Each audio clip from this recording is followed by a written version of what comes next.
Okay, we are live.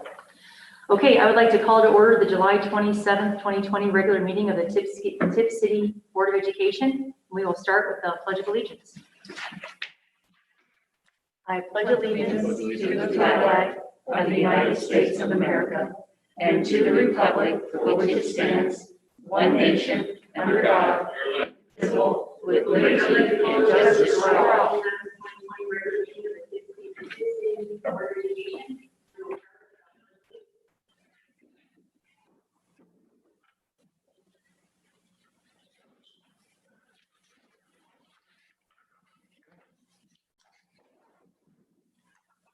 Mr. Stevens, you ready for attendance?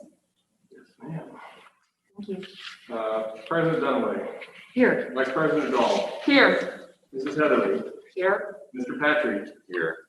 Mrs. Zakor. Here. All present accounted for, Madam President. There is a quorum this evening. Thank you. So as always, Russ does such a wonderful job, and he submitted his committee report, which is the Miami Valley CTC May and June meeting minutes. They are attached, so feel free to read those as needed. Okay, superintendent and assistant superintendent report. All right. Well, we have a heading that's called Superintendent Salutations, and this evening I'm going to just talk a little bit about what an honor and privilege it's been for me to serve here at Tipp City Schools and for the community. This is my final board meeting, and after 38 years, I'm retiring as of Friday, the 31st of July. It's been a wonderful experience building professional relationships and also a lot of personal friendships through the years. Over my educational career, I've experienced and supported students and staff through the Columbia Space Shuttle tragic accident, the 9/11 with the Twin Towers and the World Trade Center, school shootings across our nation, and now COVID-19. So through it all, we remained strong and we dug deep and we showed true grit and perseverance and worked together as a school and as students and as educators for our students. On the bright side, during 19 years while I've been here in Tipp schools at Nebenkopic, reading scores were at 61% for testing scores in 2000. And in 2004, they raised to 84%. And by spring of 2006, 97% with informational text. And myself and that staff were extremely proud of all that work with early literacy and the payoff for those students. Renovated Nebenkopic's playground, added green space, a project More Volunteers reading program came on board. It's been a great success and a great connection with our community. Had a Chinese educator program for a while, and that was a good experience for our students that participated in that. As far as grants, the Ohio Reads, that was a $90,000 grant that I was able to help secure, and that was for the school and community. We had a USDA fresh fruits and vegetable grant and Race to the Top. We created a human flag and also an Ohio human map, and that was as a celebration with 9/11 as a photo of reminding the unity and the strength of our nation. PBIS has come on board, and that's been a great addition for culture and climate. Working with the Tipp Pride and the city of Tipp City, we now have turf and concession stand and restrooms at our stadium, which is a nice enhancement. And our school-wide pep rally was really a fun building of unity across our district, and we've been able to do that a couple of times. With the help of many team members, we created a new crest for our district, updated the strategic plan with a lot of help from the board on that. Our boys soccer team most recently was #1 in the state. What a great exhilarating experience that is. And we've even experienced this virtual graduation ceremony with our one-on-one family presentation of diplomas, just rising to the occasion as needed for COVID. Even had a raccoon power outage at one time. So we've had a lot of interesting things along the way. Through it all, teamwork, dedication to our students and to Tipp City schools. Great administration, staff, students, parents, and our boards have been dedicated all these years. Great partnerships with the city, with the fire, with the police, with community services, with Rotary, with the township, parent support groups, STEM organizations, Tipp Pride organization, so many others. And I want to thank all of you for helping me to have a very fulfilling experience and career. It's been great. I have a passion for it. I love it. And I feel very good about what's been accomplished and how that's touched the lives of students over the years. I will miss all of you, but I will be around to continue to enjoy this amazing school district and this amazing community, and get past COVID-19, project more volunteerism and a lot of other things, the arts. I love the arts as well. All the many ways that I can continue to support and celebrate this community, I certainly will. And I am happy and very supportive of the transition to Mr. Stefani as he steps into this role, knowing he's got such a great place to be in the district. So thank you all of you, and thank you to the community.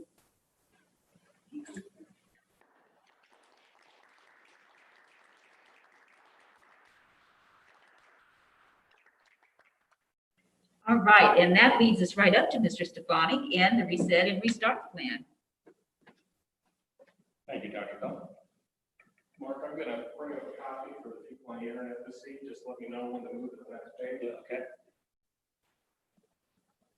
I'm at a disadvantage. I was expecting it on the wall again, but I can, I can roll with it. Do you want to borrow my laptop? No. Okay.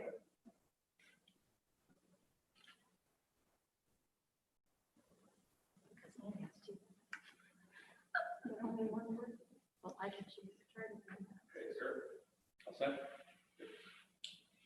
At the last meeting, when we had a few technical difficulties, and then after the technical difficulties, we had a few more technical difficulties. We rolled out the draft restart plan for the Tipp City schools. As expressed in the beginning, the plan format or the PowerPoint format has several parts.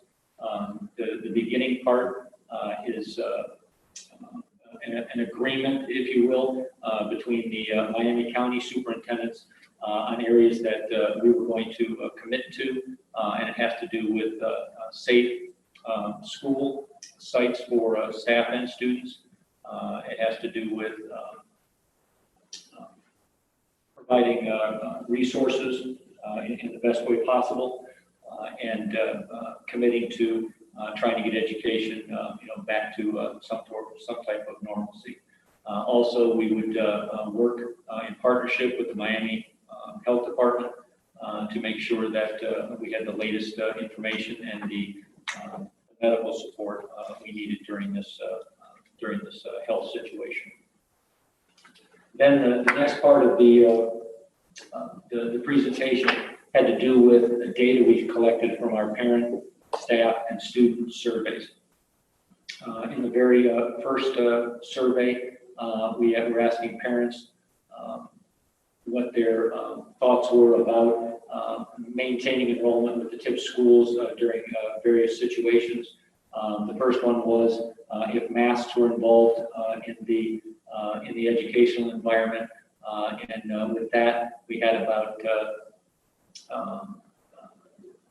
800 out of the 1,100 responses said that they would remain enrolled.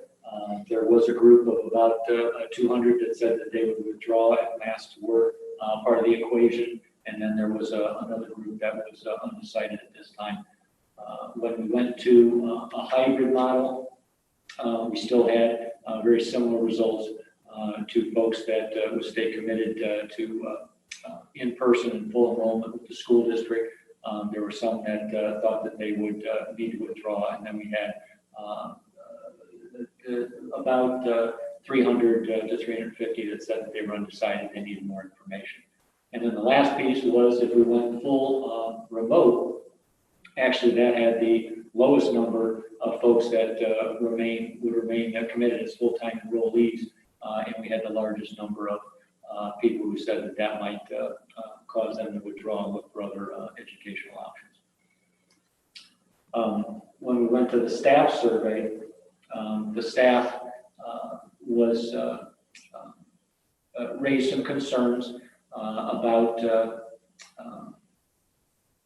how safe it was to come back, and we've got some anxious staff members, to be honest. But they said that if we could commit to additional cleaning of the school district and if everyone, students and staff, were in masks, that would contribute to a safer environment for all.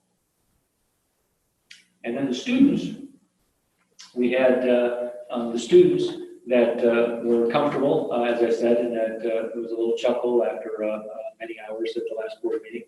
They were comfortable with the teachers being in masks, but they weren't all that thrilled with themselves being in masks. But as we said, they were very honest, and we had about 30 to 35% that they would said they would comply with any mask mandate that the school put forward.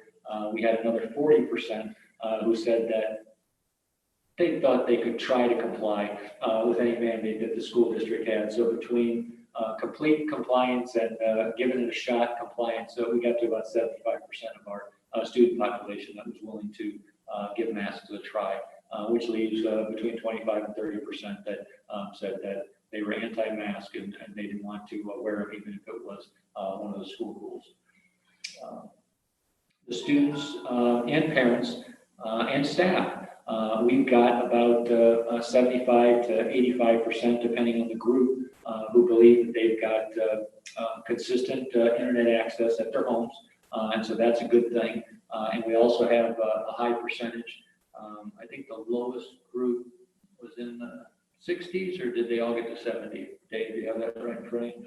Let's see, students were at 80%. Onto the devices now. Correct. Okay. No, devices. Yeah. That was internet access. So staff survey was 69.3%. Okay. And students was 74%. Okay. So we're right around 70 to 75% of folks that already have their devices, but we actually got a new shipment of computers this summer, which was exciting for us because we got two different answers about whether they were going to be on time or whether they were going to be delayed. And so we were ecstatic when they showed up in July. And so that extra boost of 600 computers will help us meet the need of any students or staff members who believe that they don't have a device that they can call their own. I believe many households have a device, but depending on how many people need to access that one device could create some issues with remote learning and or remote teaching. When we took all that information, then I followed it up with a slide that outlined the similarities between the various health agencies, either nationally, internationally, or in the state or local. And what folks were saying was that there is evidence that social distancing and the wearing of masks does contribute to safer interactions for students and staff. And those are similar across all the different agencies, up to and including the Miami Valley Health Department. So we took all this information and in collaboration with many other superintendents in both Miami and Montgomery County, we came up with the initial draft of our plan.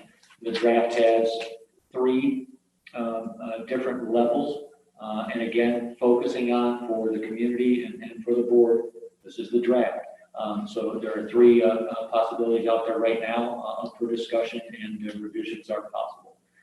But we have the all-in model, which I believe is the most popular of the 3 levels. That would be 5 days of school, all students coming in for all 5 days, and as close to typical operations as we can get. With that, we put a mandate for masks for all staff members and all students from grades 4 through 12. With an asterisk, riding the bus, since we will have 2 people per seat on the bus, there's no way to maintain a 6-foot distance and possibly not even a 3-foot distance within the seats. And so we said that there would be masks or face coverings required for everyone on the bus, regardless of age level. The second phase of the plan is called a hybrid model. And I've noticed online that there there's a little bit of a misunderstanding, with the hybrid model.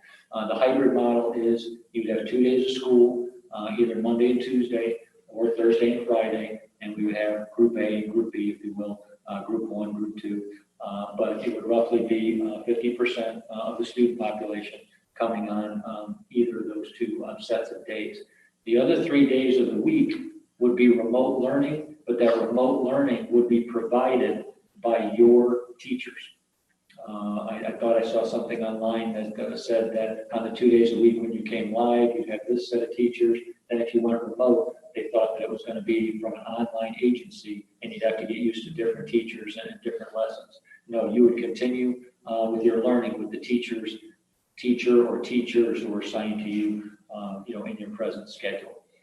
So we have a teacher in attendance, so if it's okay, I'll use you as an example.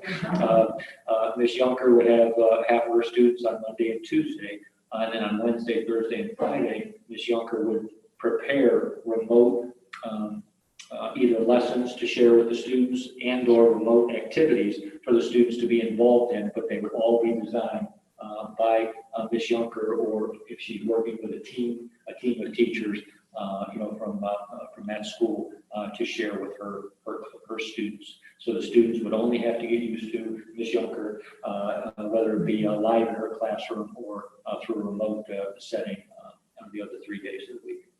Mr. Stefanik, I have a really quick question on that. Okay. So you said, Ms. Yunker, for example, would have half of her students on Monday and Tuesday. Yeah. And then that half that comes in Monday and Tuesday would stay home Wednesday, Thursday, Friday. Yes. And then she would have a different group on Thursday and Friday. Yes. So the Wednesday, Thursday, Friday, when her group is at home, is she actively trying to teach the 50% that are in her classroom and answer questions online and support online learning for those? Because that could be a bit difficult for our teachers to manage, both in classroom students and at-home students. That would be my only concern for that model. Right, and it would. It's definitely a new way of designing your day as an educator, and scheduling, how you, access the students, the different student groups, and provide support to them. Mm-hmm. It is definitely a different way of doing education. Mm-hmm. Was there any discussion by the administrators to eliminate the hybrid and either do the all-in or the remote due to the scheduling and what Corinne just brought up regarding the hybrid level? To me, we still have kids in the building, so I don't really know what we're accomplishing by using the hybrid model. Well, that's what the hybrid model does. And again, it is an option. It's not an option that has to stay part of our plan. It is an option up for discussion. But the hybrid model, what it does is it gives the children a chance to, I'll say touch base, but it's more than a base touch. But they get to maintain live interaction with their teachers for part of the week. So it's not full remote where you're out there and you just get to interact with your teacher in an online format. You actually get to engage with the teacher part of the week in a live setting. And the other part of it is health-wise, it takes the student population down to about half in every single school, in every single classroom. So then it makes it easier to social distance and stay a little more spread out. So regarding that hybrid level and how it's decided, is it decided by Governor DeWine or the Miami County Health Department or by the superintendent? Who decides when we go to level 3, which is the hybrid? Well, and that was something else that was shared quite a bit in some online posts and some questions and emails that came to us. Superintendents had discussions and different districts are in different places, but the place where I think is a good place to land is if you're using the color coding as a guide to when you may switch levels, an actual conversation about what's happening in our community between the superintendent and the Miami County Health Department. And if there's something happening in our county that really has nothing to do with Tipp City, except we're still in Miami County, then there's no need for a change. And when we talked to Miami County Health Department, they said that they would be more than happy to partner with us on those discussions, give us up-to-date information, and so that we can make a more informed decision. The example we used, not to offend anybody or anything, but if there was something contained to the nursing home community, much like what was shared with me happened in the beginning, of this pandemic here in Miami County. If there's something that they thought was contained to the nursing home community, then it wouldn't necessarily have to impact our school operation. And that's again, the Miami County would know how many people, might be parents that are staff members at the nursing home and how that might, connect with our community at some point, but it might not cause the entire school district to change its level of operation. But the conversation about hybrid is still active as to whether or not that should be an option. Or how it will look. Yes, yes. So the levels that are identified by the Miami County Health Department is just an overall category for our county, Yes, right? yes, yes. But it does not necessarily address the situation of individual communities and school systems. Right. And what I found, it's not available, at least in my searches, it's not available for every county to the general public, but it's available, I think, for the red counties. You can actually pull it up and you can find where the hot spots are, if you will. And so, Montgomery County, I was able to find theirs, but I can't find Miami County because we're not in that red category. But what I could see, Huber Heights looks like a hot spot in Montgomery County, but Vandalia doesn't. And so those two school districts might make different decisions about what to do with their schooling designs based on that additional information on top of the county color. So for the benefit of this board for tonight, even if we were, let's assume we're in a hotspot, Tipp City schools. Being in that category, what does that, are there certain parameters or mandates that we must follow if we have that label as a hotspot? Other than what the state is saying, is the county health department also framing in certain requirements if you're, quote, in that hotspot? To date, the county health department hasn't made mandates that I know of. And Mr. Bureau, if I missed something, you can bring. What the county health department is doing is they're providing recommendations to school districts. And so if they provide a recommendation based on the information they have, then that's something that we have to consider strongly. The mandates so far have come from either the state health director or the governor himself. Okay, I think that's really an important distinction to make with our community. So what I'm learning here is very valuable, that these county levels is really a sort of a map, a guidance map for those in the local autonomous positions to do what they think is best based on that map. Yeah, it's a piece of information. Okay. But as far as we know, we're not sure if no district has gotten to purple yet. And so we're not sure if the purple color brings some of the mandates that the state experienced, back in the spring.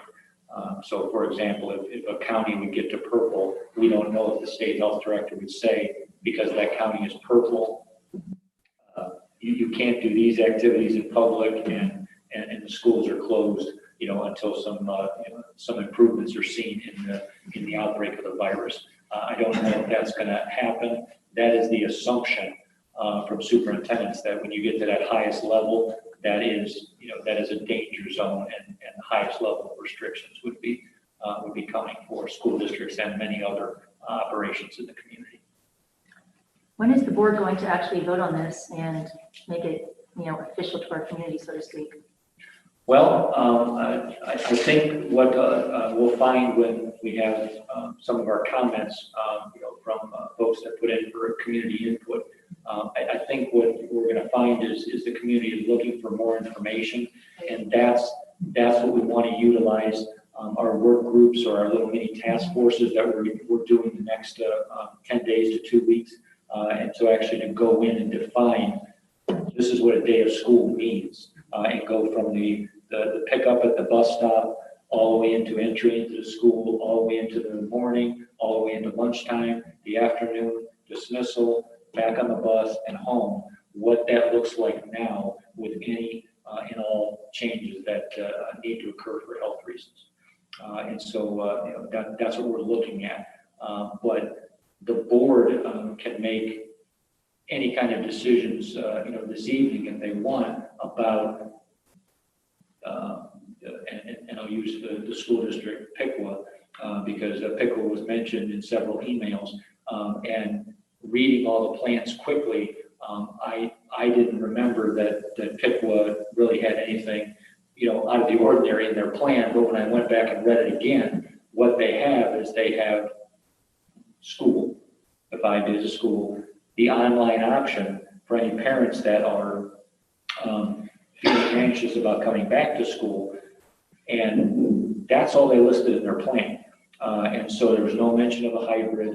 There was no mention that the schools have to close completely and go to a remote. It just said that at that point, they would work in conjunction with the actually the Piqua Health Department to make further decisions about the district. They said masks were highly recommended. They mandated masks on the buses, but they just recommended them for students and said anytime that everybody was supposed to self-monitor. Anytime that they were within 6 feet, of somebody else, they expected them to pull the mask out and put it back on.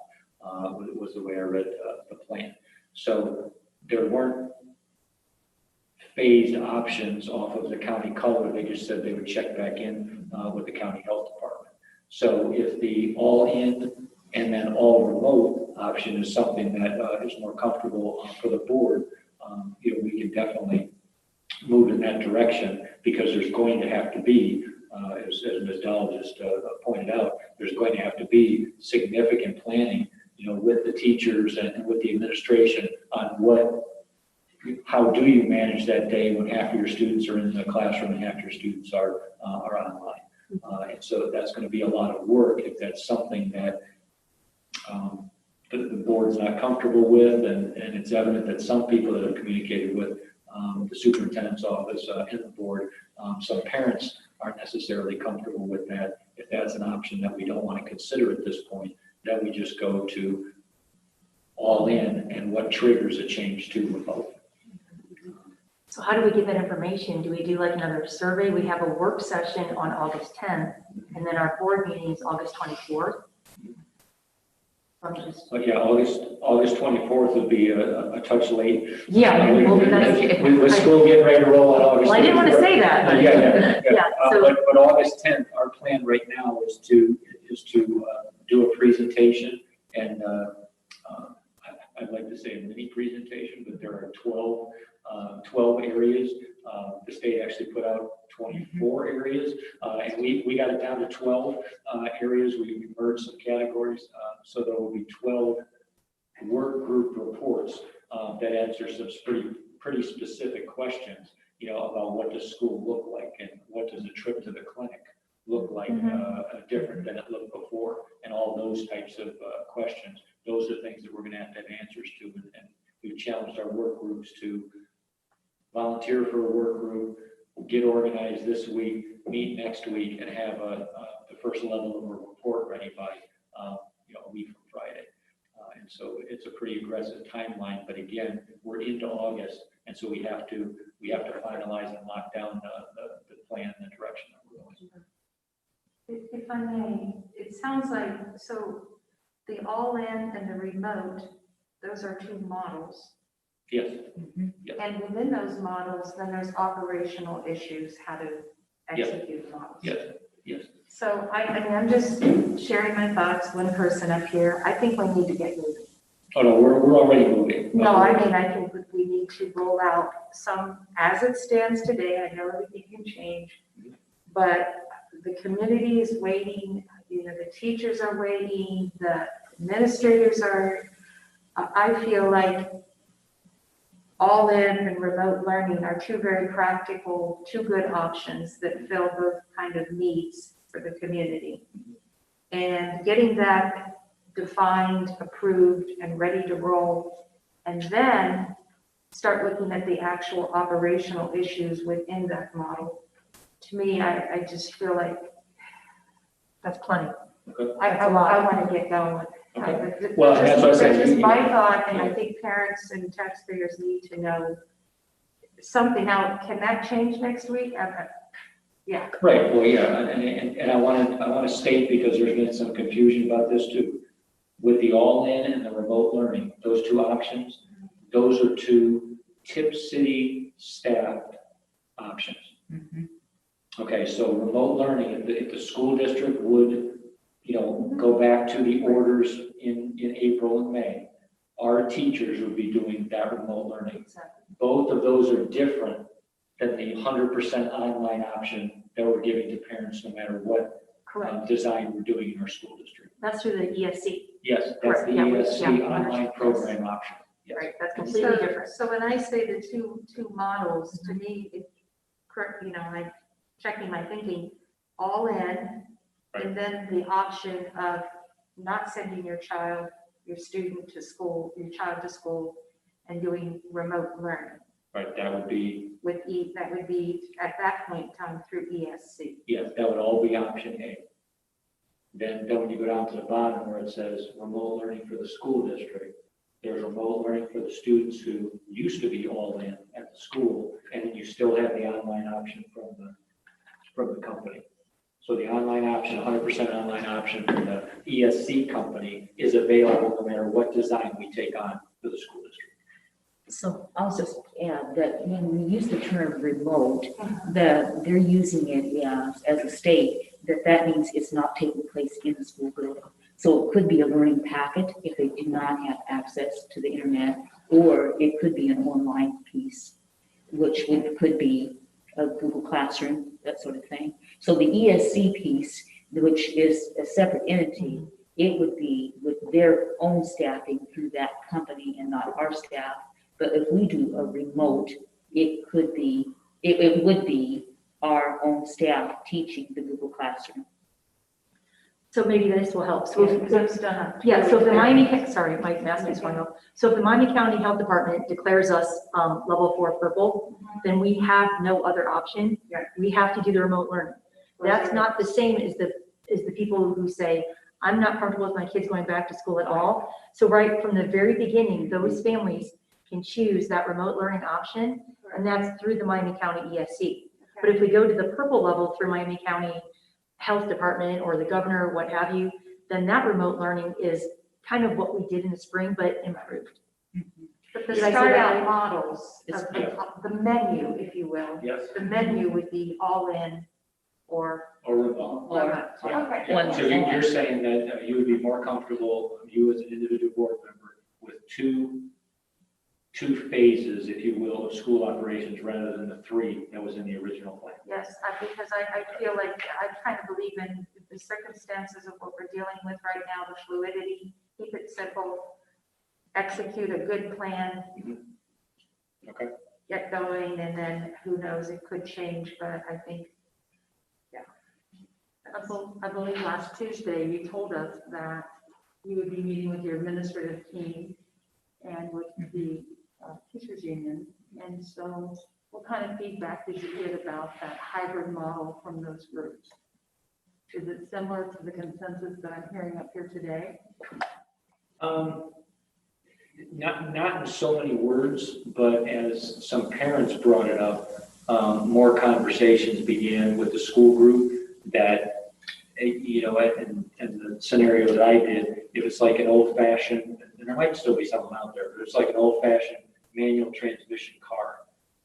If 1 week we're all in, and then the next week we get a different color, and then we have to go to hybrid, and then shift gears, and then next week the color changes again, and then you go back to all in, and then a really bad color shows up, then we go to remote, and then you could be back to hybrid, or you could be back. That might be too much for everybody, adults and students, to manage, to keep a consistent flow of education going. I just think of busing, of childcare. Right. You know, some parents work first shift, second shift, third shift. So you're working, you might have in one household, a parent working a couple different shifts. Sure. And then they're trying to, are we hybrid? To me, it seems, and it's a lot of extra work. To Ann's point, there's enough, down in the weeds details in just doing all in or remote learning, and then to add hybrid, that's just more work for everybody, for all the teams, all the committees. And then my concern for the hybrid is, I don't know what your personal experience were, those of Tipp City teachers, but I did not feel like my day ever ended. I would get up and get on my computer, and then all day I just felt like I was at my computer, checking my computer, and I was burnt out. I was burnt out because I didn't have any delineation between my personal life and my work life. And if you have half of your students on Friday and Thursday, and then the other half is at home sending you emails, your parents are emailing, my kid didn't know how to do this, how do I do this, cut and paste, my printer's not working, can I come up there? And I know our Tipp City teachers, they're gonna say, yes, I'll stay, I'll wait. They're gonna be there way too long. Yes. And we need to respect them just as, they need to go back home with something in the tank to give back to their families too. And I just think that hybrid model it's like work never ends. I'm imagining in my head. I don't know. It could play out a lot better, but I don't know. Yeah, I think it would be hard for teachers how can you be expected to teach in the classroom and then also service the other half of your students who are at home doing remote learning? Because we do have, overachieving staff members, and to Corinne's point, they're going to try, they're engaged. They want the success of every single student. So I think the burnout factor is, we don't know how long COVID's going to last. We don't, none of us, is this 3 months? Is it 6 months? Is it 3 years? None of us know. And I really worry about the mental wellness of our staff and the burnout factor and the stress on families. It's just everything. It's everything. And again, as time goes on, the ability to do a plus delta chart, on each of the options, Sure. gets more detailed. And here lately, people have brought up a lot of things that would go into the delta column, as far as a lot of extra work, a lot of scheduling for staff and families to try to figure out, how to make the hybrid level work. Right. So that they're making good points, and we're hearing them. Well, and I'm just extremely grateful for, like everyone, we've received a lot of emails just since last Tuesday. And I really appreciate the parents not just commenting, but they were sending articles, they were sending podcasts, not just for masks, not just, for masks, against masks, for hybrid, against hybrid. There was a lot of information, and I really appreciated the links in the podcast, because I think we've all done more reading, at least me personally. I've done more reading in the last month than I can't ever remember reading this much. So to everybody who emailed us, please know how much we appreciate that and the attached articles and podcasts. And we appreciate it as well, and that we've been putting either clarification points, on the PowerPoint or in the FAQ online to try to address as many things as we could. But the information is good information to receive. And I get excited about, again, some of the links people have put in there that they've really done their homework and trying to get information from different parts of the country and different parts of the world to try to bring some data behind what their beliefs are about different things. Yeah. So just as a final point of clarity for me, Mr. Stefanik, if this would result in 2 models, the all-in and the remote learning, a menu, an option for the families. The hybrid is on the restart proposal as a county alert level 3, but we could, just sort of a technical question, we could be in level 3 as a county and not be implementing a hybrid model. Would that be an accurate statement? Yeah. Yes.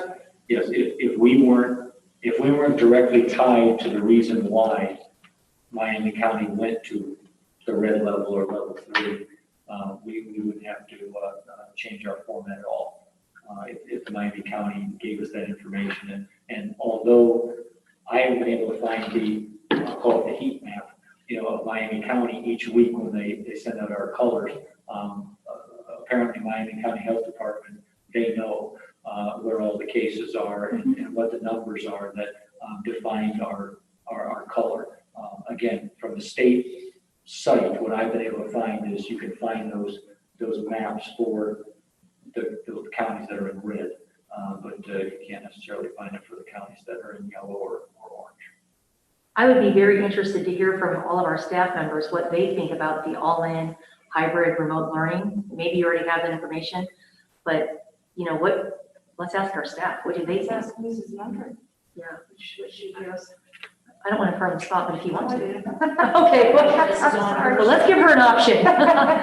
Please don't feel pressure to answer, but I can't speak for Absolutely. TCA because I haven't done a full Sure. meeting with the staff, but I think one, if I can say that from talking to the staff that I have talked to, they want more than ever to see the students and to be with the students. So if we can come up with a plan that we have that contact in person as much as we can, I think most of our staff would be very, very happy about that. Of course, you still have your staff that are very concerned about being so close to students, and you know that's a whole mask discussion there. But overall, our staff wants to be with those students in a room with them, and that's the best way of learning, the best way of teaching. I would say that going to remote, we've done that, and I have to say that Mr. Stefanik defined it for me the other day so well, is what we did back in the spring was an emergency remote. And what we plan to do is more of a planned remote. So if some of that ends up being a hybrid model, I think teachers, it's our hope at least, that we can prepare well enough to even do a hybrid model, because some of those students would be remote learning while the others in the room with us during that planned remote. It's difficult to be at home, as Corinne said. You are literally 12, 14 hours and you can't get away from it because you want to help them. And I know of many, many staff members, especially at the high school, that were actually up at 1, 2 o'clock in the morning because that's when the kids were taking their quizzes. The students were responding, and it worked better for them that way anyway. But so we all have to kind of give a little, and if we, as a staff, and Mr. Tonic, Mr. Vero, come up with a hybrid plan, we will do what it takes to fulfill that. And there may be another way to do hybrid other than the AV model. It's something to discuss, and I think our staff's willing to look into that, and there's a number of them wanting to volunteer for the teams, so I hope that answered a little bit of your question. I think that's great feedback. Ann, was your question? Do you feel that the staff would be greatly disappointed if a hybrid model was not initially rolled out as the restart for this end of August? And it was just the 2 menu options of all-in and remote learning? Since we've never experienced a hybrid model, I'm not sure that could be a really good, we don't have anything to go by.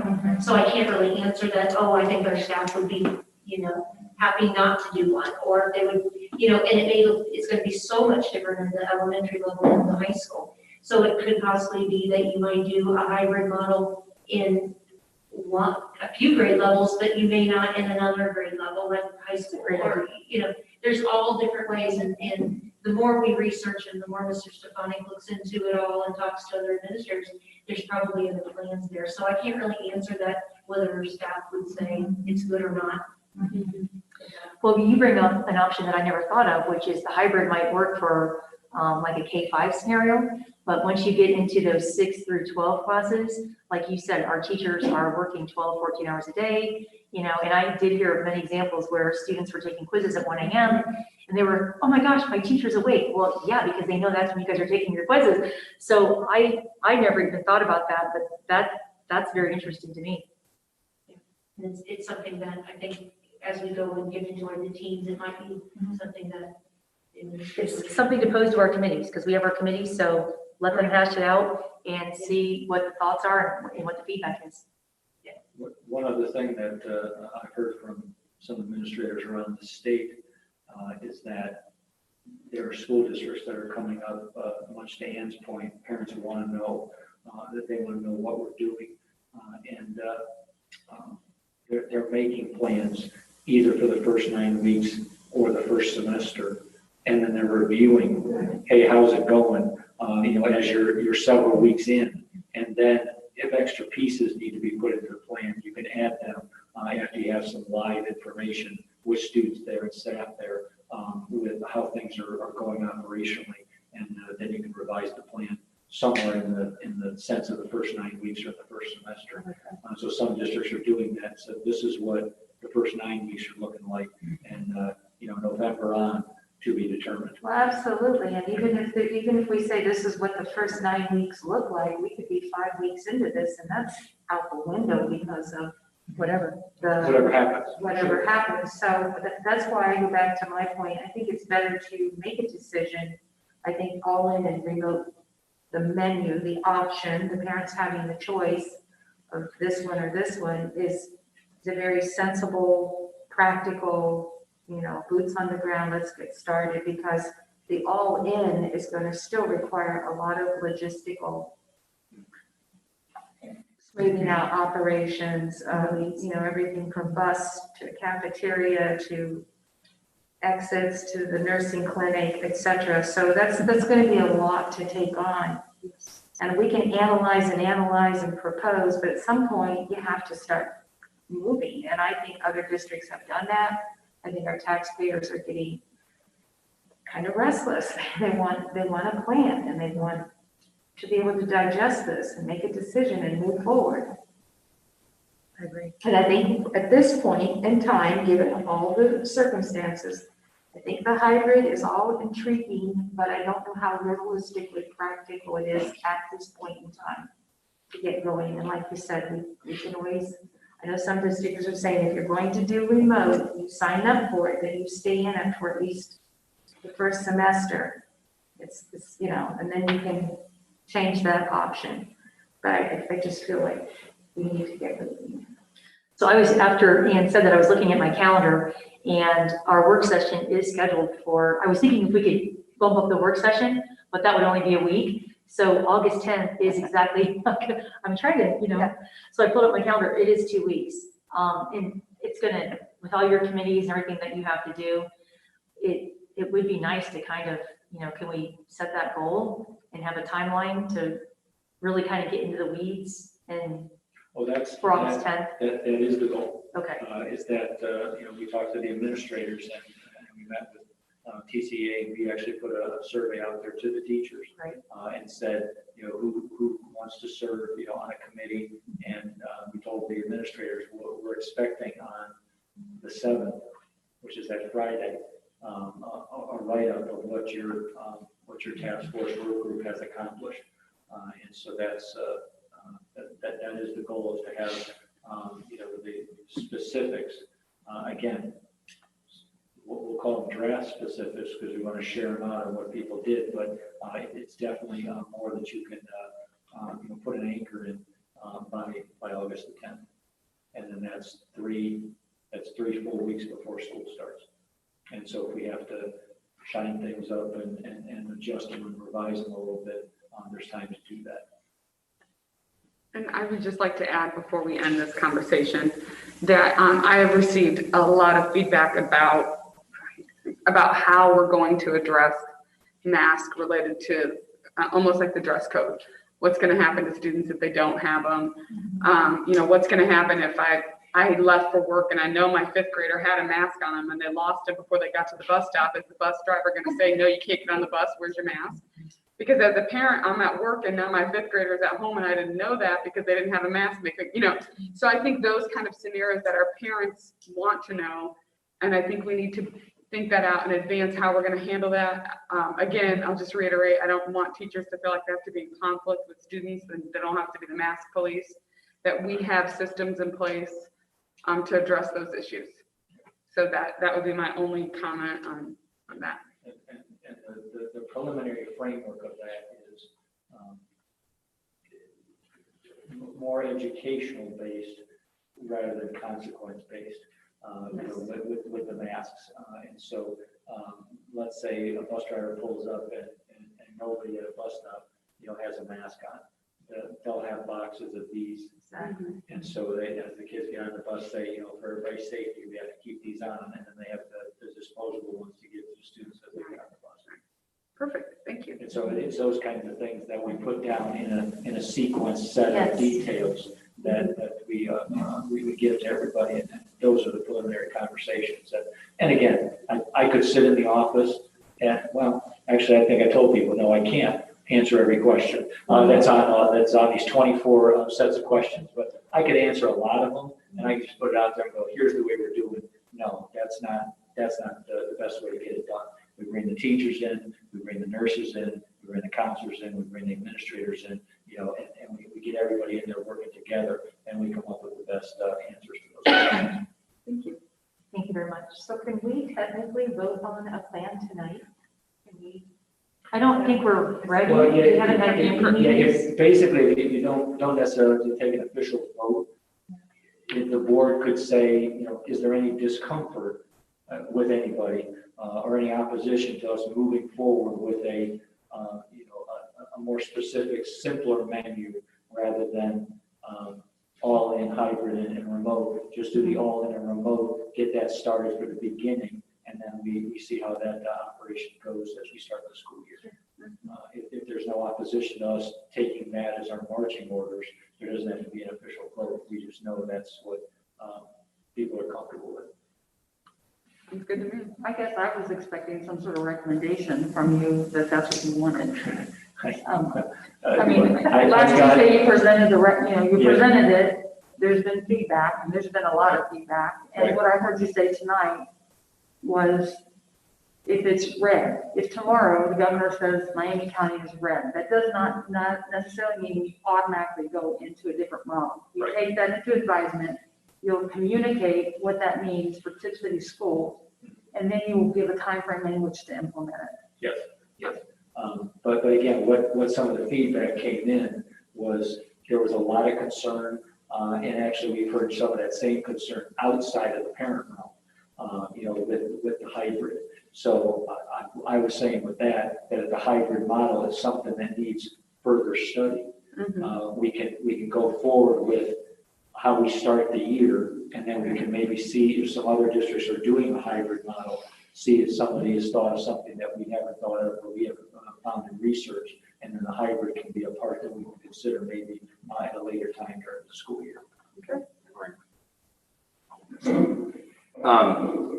I think that I like the hybrid model. I think it's a good idea. I think the purpose of the hybrid model is if we find ourselves in Tipp City to have an elevated viral count that makes us consider having issues, then it allows us to prolong having kids in school and decrease the number of kids who might expose others by staggering them. Right. And which would then, I think, preserve kids in the classroom longer, even if it's just a certain portion. I guess the way I'm imagining this is you have Monday, Tuesday, for some reason, there's an infection that kind of spreads, and then you still have the other half potentially at that school not having been exposed and having smaller numbers, and so then it allows those kids to at least continue going to school. If it's not feasible from a planning standpoint to do that, or from a teacher standpoint, then I think we need to think about how can we do the all-in model, but have a little bit more of the same kind of result where you're kind of able to compartmentalize students in one area, where if there's just for lack of a better phrase, a group A, B, C, if group A gets an infection, we got 14 days, we still have B, C, and D still able to come to school. Because if we're going to keep kids in school the longest possible, which I think is important for them, then that's the type of thing we need to be thinking about. And I like the hybrid model because I think it kind of provides that, but it doesn't sound like it may be feasible or not. I don't know, but I guess what I'm saying is I think Ann and everybody else's, Teresa, Corinne, and Joellen's thoughts are all really good. And I think we need to get something out to the voters. I think we're starting all in, but I guess my concern is completely abandoning the concept of the hybrid or what we're trying to accomplish with it. I think it bears further consideration, not abandonment, if that makes sense. I think logistically, it's not realistic to implement it. It makes sense, it sounds good, but logistically, who is going to man all that and communicate it and then make sure that everybody received and understood the plan and then implement it, and then all the incidentals that are going to come up with it.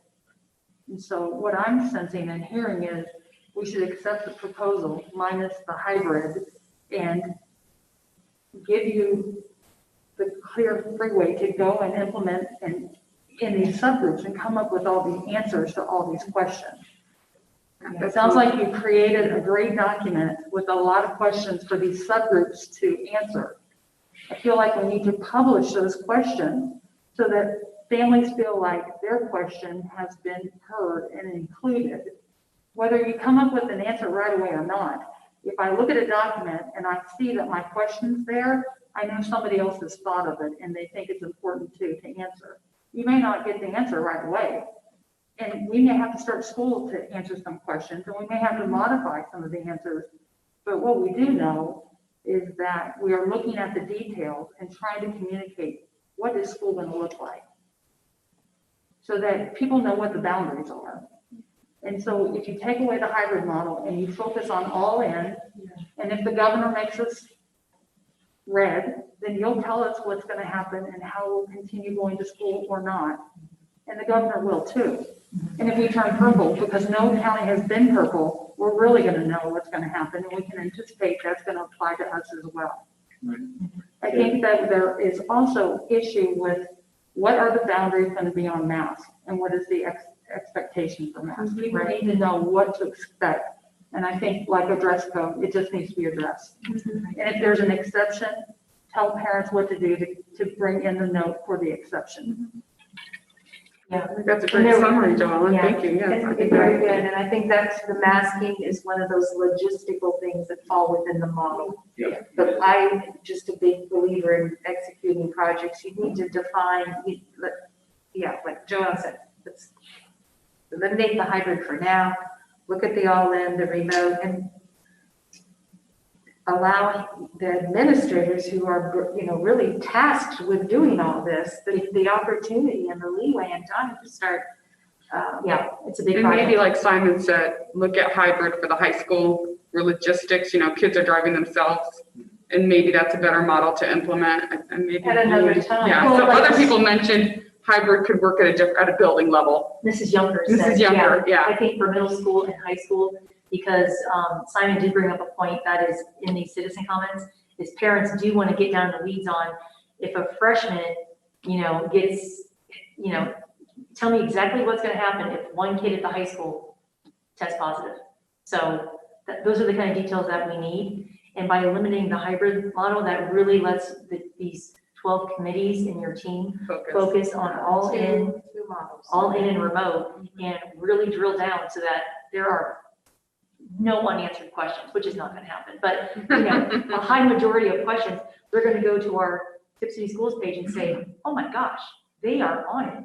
I'm so impressed with, what the school has done and how they heard me and read these comments. And I do feel like the hybrid option for middle school and high school, like Simon and Mrs. Junker said, it's definitely worth looking into.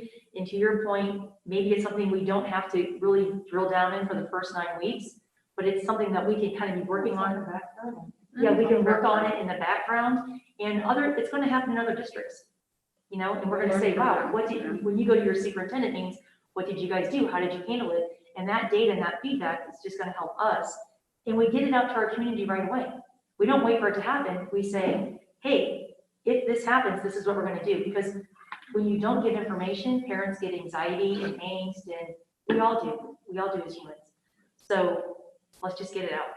And my other comment is, while we are all discussing COVID and all the parameters that go with it, we still need to address the education part for the students. And so that can get lost. I mean, I don't mean that in a But because we're so absorbed with all this COVID that, let's not lose sight that once we get all that operational, the real mission is to educate our children. Sure, most definitely. So, Well, the message is we need to strike a balance between educating our Yes. students and protecting our Yes. employees and our students and families. So that everybody has a responsibility for that. And in saying that, that means that there needs to be an element of grace that, do you want me to teach your kid or do you want me to wipe down the desk? Right. I'm responsible for both. And we Right. recognize that we're putting our staff in those positions. The other thing is you have a lot of voices of really smart people who work for this district. You have bus drivers, custodians, food service workers, they all have the answers. Let them work on these subgroups. And I can't speak for the board, but I don't want to be a barrier to getting us going. So what you have proposed is the green light for me to get going. Mine is the hybrid. Yeah, correct. I'm with you on that. I'm with I think we're pretty much all in it, Because people they need these. yeah, they need daycare, they need, just parents, work shifts. Oh, go ahead, Mr. Jennifer. I'd just like to say one thing about the hybrid. If you're telling teachers or parents that we're gonna do one or the other, and you're gonna kind of push hybrid out of the way, it doesn't give us any additional options. If something is a situation that Mr. Stefanik thinks, I think the COVID, we might be in a somewhat of a hotspot area, he may need to use that hybrid to get us through a few weeks, because no one wants to go full remote. I mean, teachers don't want to go full remote. So to agree now that they're going to do one or the other, and you don't have any options in the middle, it might bite you in the end, because parents are now going, okay, we have these two options. I know my kid will be remote, or they'll be at school, but there could be sometimes he may need that other option. And so you just have to make sure parents and teachers know that it's a possibility that it could happen. And matter of fact, I had a number of people texting me. So just to clarify something, when the Miami County ESC, if someone chooses that option, the term is online. And if they decide to stay face-to-face with our teachers, it's called remote learning. So that's kind of needs to be a distinctive detail for parents. Teachers already know that part, but parents may not. So if they are planning to use that Miami County ESC option of going online with a company, that's called online learning. And why would one be interested in doing that with ESC? That would be a personal. Underlying health issues. I'm Parent sorry, choice. hold on, and that's our option that we're giving parents. Parents. You can either come back 5 days a week, or you can do online learning. Yeah, that remote Which means is what. you're not gonna enter the teachers school building. will do if we have to go to purple. So there's some terms Oh, there and that they you would don't want stay to. there. They stay there They're the whole present, time. what they started Yeah. For out with. semester. Yes, Then they if don't things change, want parents, teachers would have, Yeah, gotcha. so they will not see any difference if they've chosen the one line, if there's a change in it. And I know last Tuesday we had audio problems, but you said something, and I would like you to try to revisit this, Mr. Stefanik. You said, regardless of COVID, there is going to be an online element of learning going forward. I think that's what I understood you to say. You probably said it a lot better than I did, but that's what I heard you say is Exactly what I said. online learning is an element that is here to stay. You can probably speak to it better than I did, but I thought that really resonated with me last Tuesday is we often have talked in the past, what does the 21st learner look like? What is our school going to look like? Well, I think this may have accelerated us to get to that point, that there is now going to be an element of online learning going forward. Yeah, the point I was making was that, and it's exactly what you said, 21st century learning doesn't just happen in the four walls of a particular classroom during a typical class period in a school day. And the online resources that are out there provide so many opportunities to expand learning, add an extra level of excitement to learning, that every class, if they're doing true 21st century learning, has some online component to it. And it's not bound by any content area or any career path or anything. Everybody can find some additional resources online to use in their classroom planning. And so parents should expect there are going to be online activities for their children to become involved in and or projects for use of a kind of a dated word to get completed, in the online format. But when we're talking about 5 days all in school, that little percentage of online learning is just what the live teacher plans for. The 100% online is everything is online. Your teacher's face is online, your activities are online, your quizzes are online, everything is online. So that's online to the maximum level. But yes, everybody should have there in their teacher or educator toolbox. There should be an online component. And then I just would like to say, how to word this. We have about 13% of the student body special education. And that in and of itself, without COVID, requires a unique set of eyes and what am I trying to say here? It requires a unique Skill sets. Yeah, exactly. Skill set. So, And special people to address. sure, those needs. absolutely. And so with our special, because 13%, I mean, even if it's 2%, but 13% is a significant amount of students. Yes.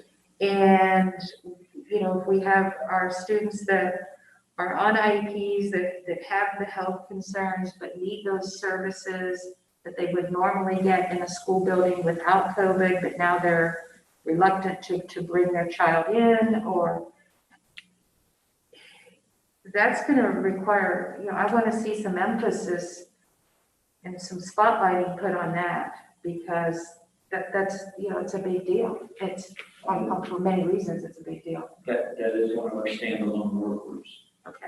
Focused specifically on that, making sure that we're meeting the needs of the special needs population. And what does the board need to do to authorize or to facilitate, more resources to meet those needs under these circumstances if necessary? Well, I think Mr. Verhoff is highly invested in this topic anyway. And so if there are resources or barriers, we want you to help us address them for you. Right. I mean, they need a voice. They need a big voice. Well, and we're cognizant of that, and for me, it goes way beyond statutes and mandates. All students, need the appropriate supports, and as we study that, most definitely, if we feel the need for additional resources to be allocated in that area, and it gets to a level that needs to be approved by the board, because Dave said, hey, we don't have any more money in that account, so there needs to be a budget adjustment of some sort. Most definitely, that will be an agenda item put forward to the board. So for special needs, whether they're all in or remote. Yes. Okay. Yes. Thank you. Yes. And be that as it may, the remote piece, it's almost inverted. The remote piece there is probably more of the heavy lifting for the special needs population, because if we can be with them, we've done that part before, and so we can provide some supports for them. It's when they're not on site, that is where a lot of the planning and preparation needs to go in, and so to make sure that they get support while they're involved in remote learning. And I'm sure you got a lot of data points from what we experienced in the spring. So that's only going to help us move forward with these students. Yes. For August. Yes. And while this is a small topic, I would like you to revisit your comments of last Tuesday to talk about extracurriculars. Can we go back to visit that, especially the difference between athletics or per se band, choir, drama? Would you like an opportunity to state that again about the guidance that we have in athletics? are talking about is, as we get to various health levels, there are restrictions placed on some of our larger group activities in the schools. And so, for example, and I haven't studied the numbers yet for this year, but typically choirs and bands, are 2 to 3 times the size of a typical classroom setting, if not more. And so restrictions are placed on those. They get into the same restriction areas as maybe a lunch period would go under, because there are so many people in a small area participating in those activities. And so when those happen during the school days, they say you've got to restrict the large group formats, and they get some extra restrictions placed on them. For extracurriculars, depending on the sport and depending on the season, they can happen in larger spaces like gymnasiums and stadiums.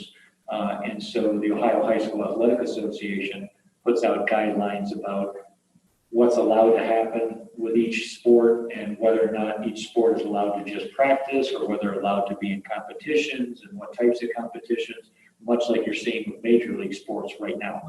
They're trying to put extra provisions in place, and what do those activities look like.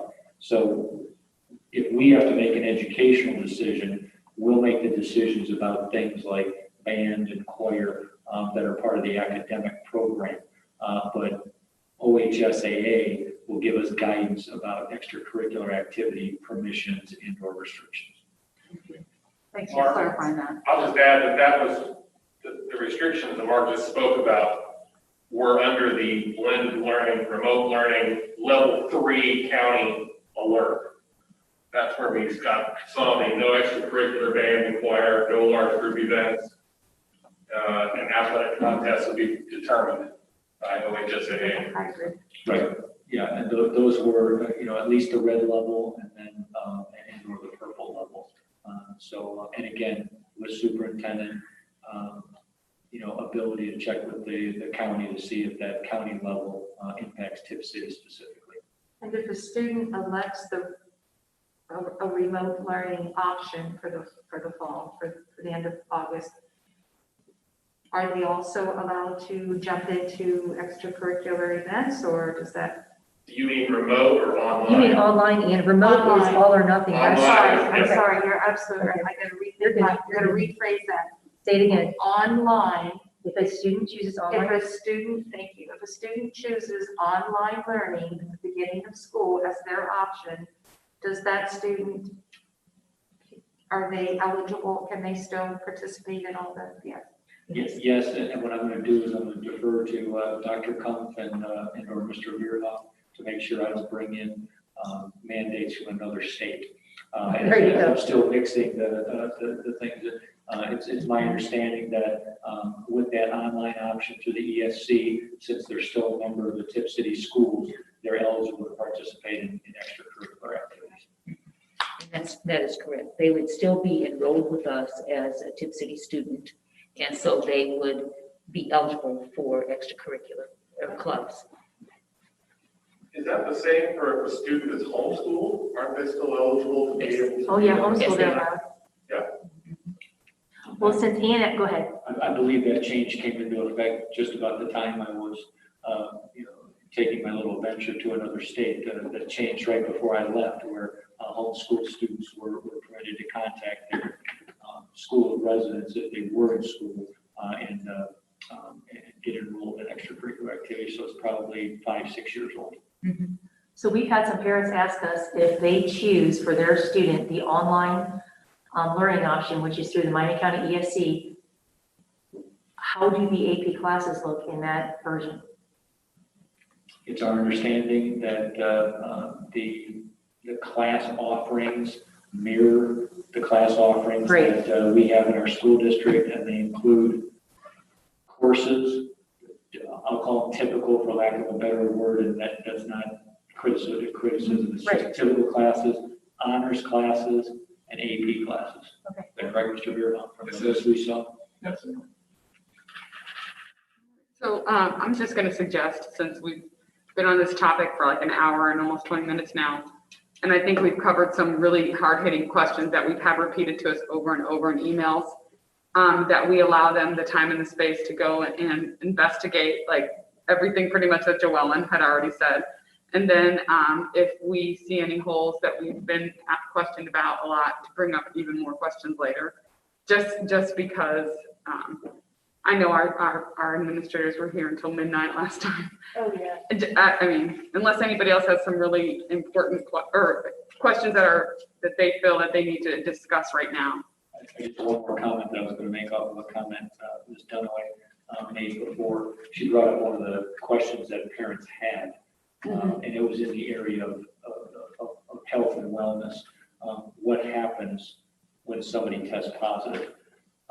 That's one that the answer we're going to be able to provide as educators probably is not going to be very satisfying to folks who want all the specifics, because the Miami County Health Department comes in, and from the medical side of things, they determine contact tracing and how big the quarantine group is going to be. Again, I think one of the emails that I saw said if a person in Mrs. Junker's class tests positive, are we going to shut down Broadway?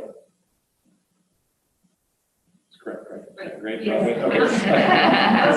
That's Just impressive. going in my head, just on the Way to go. configurations of the great community. Okay. So are we going, if one person tests positive, are we going to shut down the school? And the answer is, from the educator side of things, we have to consult with Miami County ESC, and they have to give us the medical recommendation. If we, It might be or a sorry, not the ESC, the Right. ESC, they're educators like us. Right. The health department, Miami County Health Department, we have to get their recommendation.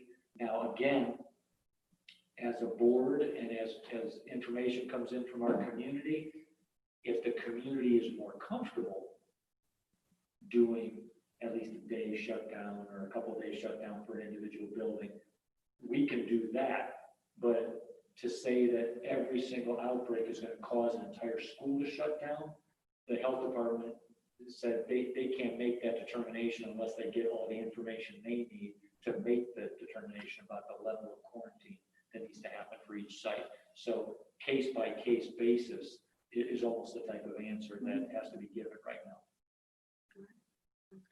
Thank you.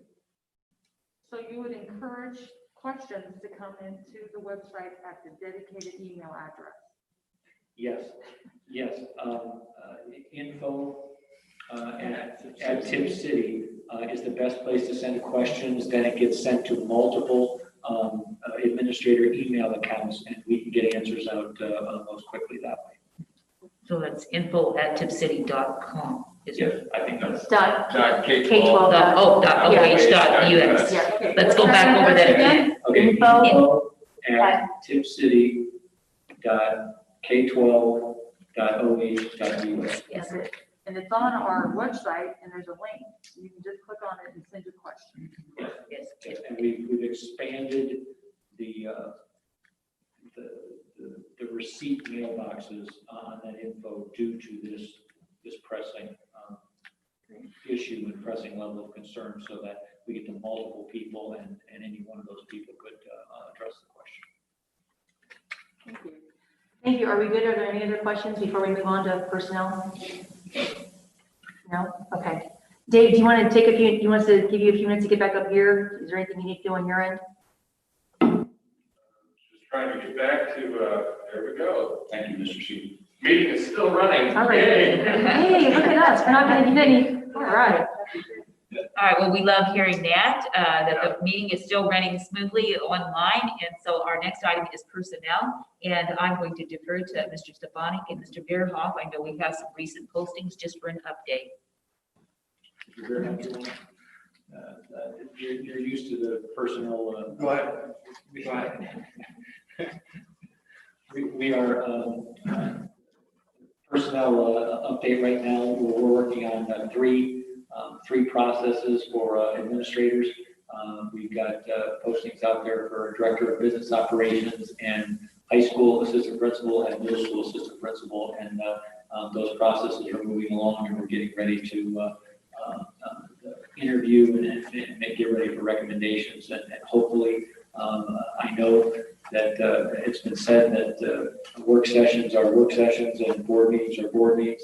But we'll ask for a little bit of latitude at the August 10th meeting so that we can have as many of these folks on board when we start with teachers and the rest of the staff on August 17th. Thank you. So just closing, I would like to say, I want to make sure that everyone knows I greatly appreciated the retirement parade this evening. If you could see behind this mask, there is a big smile.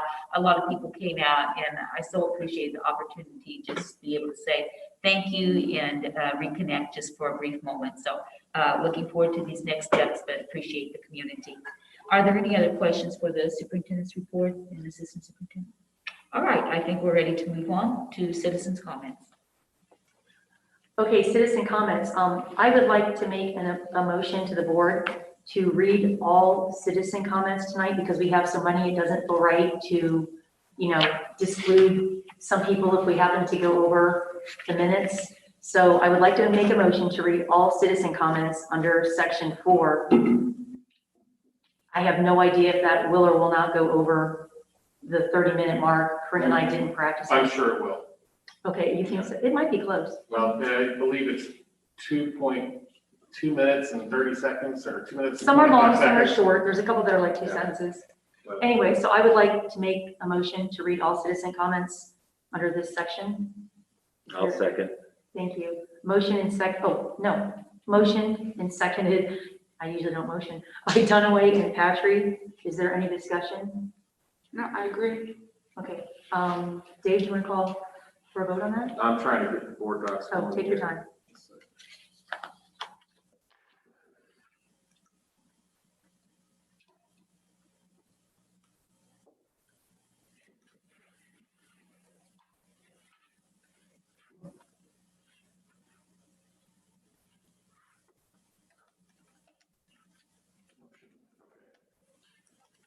Who was the first and second on that? Dunaway, Patry? Dunaway and Patrick.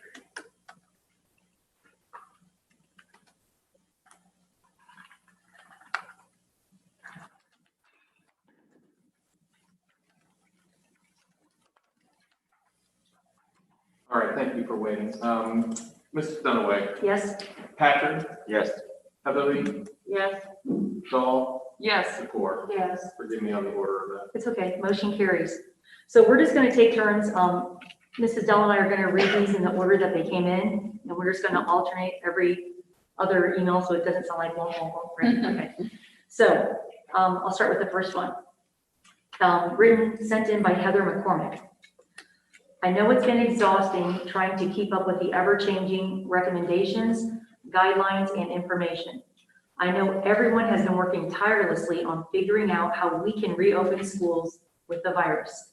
How can kids play sports with the virus? How can we offer choir and band with the virus? How can our district live with the virus?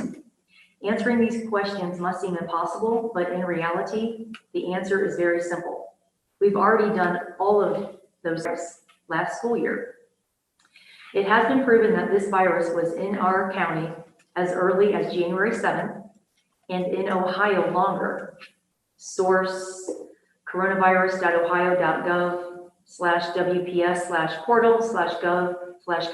coronavirus.ohio.gov/WPS/portal/gov/COVID-19/dashboards with an R0 of 2.5-51 without any safety measures such as social distancing or masks.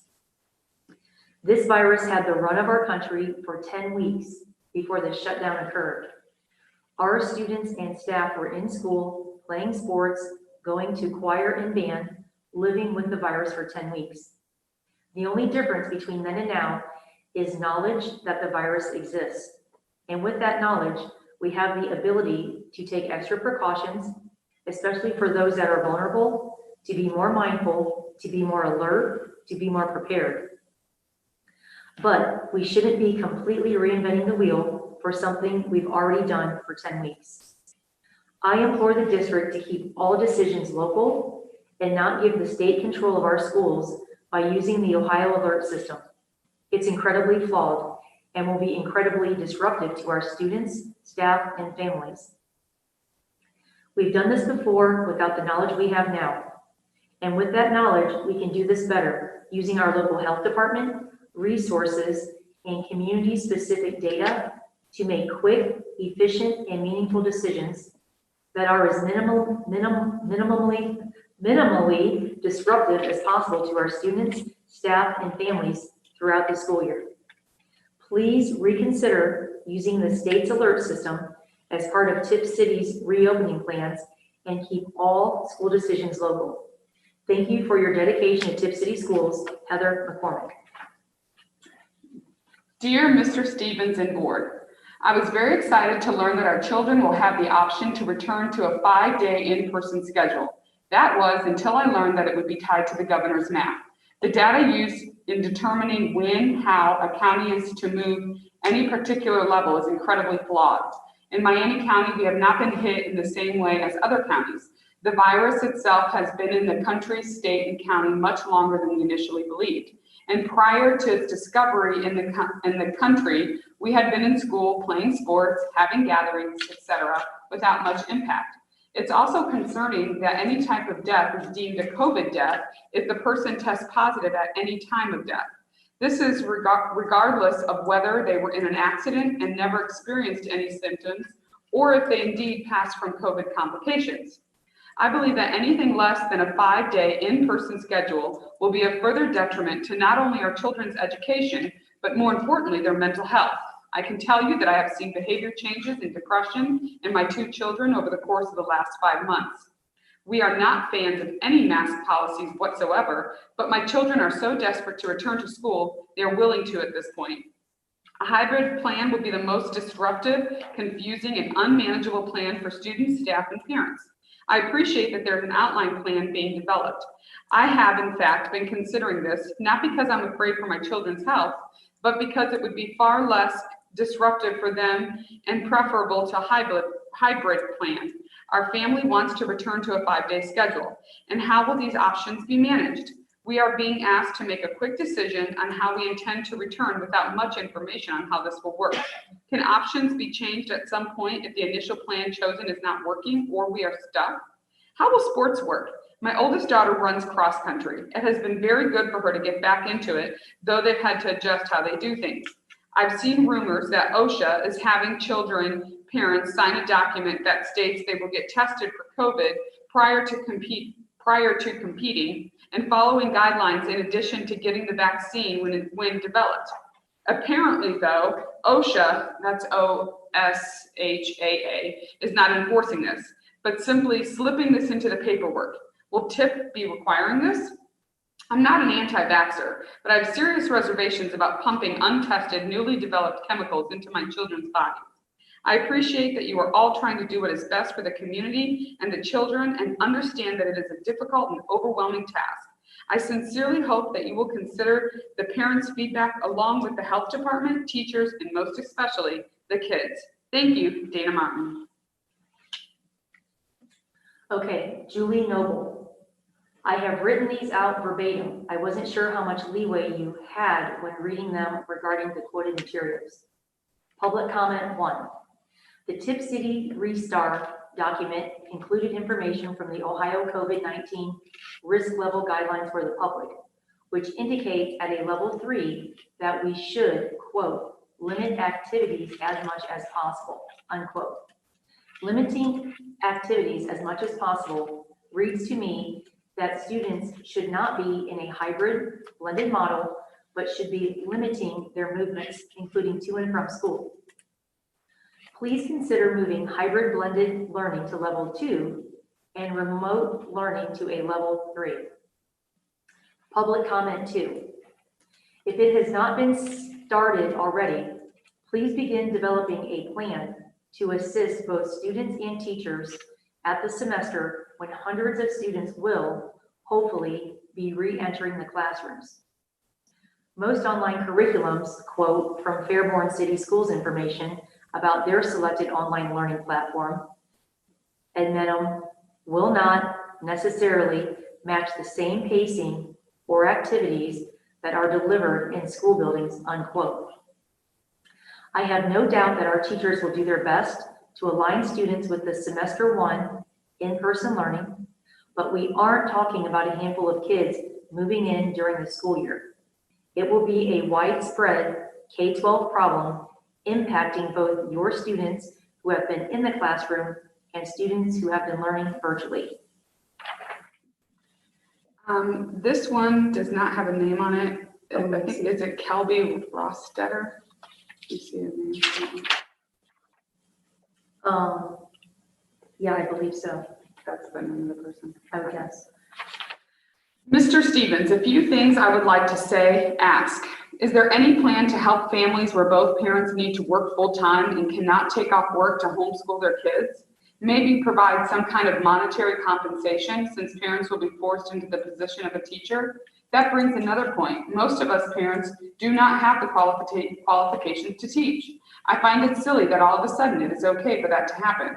Have the teachers been asked what they would be okay with doing? Some teaching full classrooms and others may be designated for online if there's enough kids wanting to do that. I have a second grader and a kindergartner this upcoming year. We are planning on sending them to school in person when we can. When doing the online for the last part of the school year last year, our child could not sit and do the video meetings with his class. I feel like the kids need the in-person interaction to develop the social skills needed to be good, decent acting people. I do agree with having the option for children to opt into doing online if that's what is best for their family. We want to send our kids to school full-time in person and plan to deal with any sickness as it comes up. And yes, if our kids have the symptoms, we will keep them at home and do all of the recommended things. It should be up to the families to take the responsibility of knowing whether or not they should be sending their kids to school. Tipp is a small town where decisions may be made because of other more populated areas. Hey Dave, I'm sorry, I'm trying to pull up exactly, I wanted to make sure I got the name right on that. I was trying to pull up your email where all the names are typed out because it was just the email address. So that one was Kelby Ross. Kelby Rostetter. Thank you, I just want to make sure we got the name correctly. Okay, thank you. Christy Carlson. Dear Board and Superintendent, I have read the reopening plan for the fall and I appreciate the work that has been put into the plan.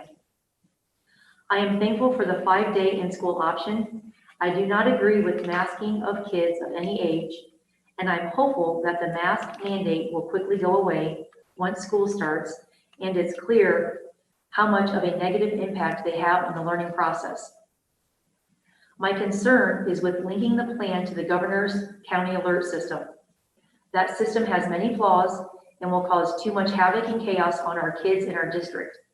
Last week, the governor moved Miami County to a level 2 when our hospitalizations only increased by 10 since July 1st. At a moment's notice, he could decide to move us to a level 3 for no real reason. Then our kids would be immediately thrown into a hybrid situation unnecessarily. I would like our district to keep our decisions local and do what's best for our children. Unfortunately, our governor doesn't seem to care about how his decisions are hurting the kids of this state. The class of 2020 was devastated by his callous and inconsistent actions. I want all the students of Tipp to have the opportunity to regain some normalcy and get the education that Tipp is known for. My son is in the class of 2021, and I don't want his education and senior milestones stolen from him. So please reconsider aligning the school plans with the flawed county alert system. Thank you, Christy Carlson. All right. Hello, my husband and I have 3 daughters who attend Tipp City schools in grades 2, 7, and 9. We love our schools and this community. We have been impressed with the quality of teachers and the progress that our children have made while being enrolled at Tipp City schools. As we move into the upcoming school year, we have many concerns. One of the survey questions asked is if we wanted our students back in school. We answered yes. Ideally, we would like for all of our children to be in school in the fall. However, we are in the midst of a community spread pandemic. We know that currently the pandemic is spreading in our state and in our county. We also know that returning to school needs careful planning and consideration in order to protect our children and staff. We recognize that this is a great task to undertake, but it is of the utmost importance that our schools are safe and our students and teachers. As my husband and I look over the current information that has been shared on Tipp City's website, we have many concerns and questions. We are very glad to see clarification from Mr. Stefanik, who explained that masks will be required for the bus and for students 4 through 12. We also saw that there was clarification about entering and exiting the buildings. We have concerns about what physical distancing will look like. Will desks be placed 6 feet apart? Is there any way to distance the students while eating, or maybe have them eat in the classroom versus in their large community space? Could they increase the lunch periods and socially distance them at tables? Example, 4 kids to a table instead of 8? Or eat outside to spread out the kids while eating? When will the little ones put on their masks? Ideally upon entering their classroom and when leaving to go home or in the hallway. In terms of increased cleaning procedures and reduction of the spread of germs on surfaces, we are concerned about the sharing of Chromebooks and school supplies. Is there any way to assign each student to their own device?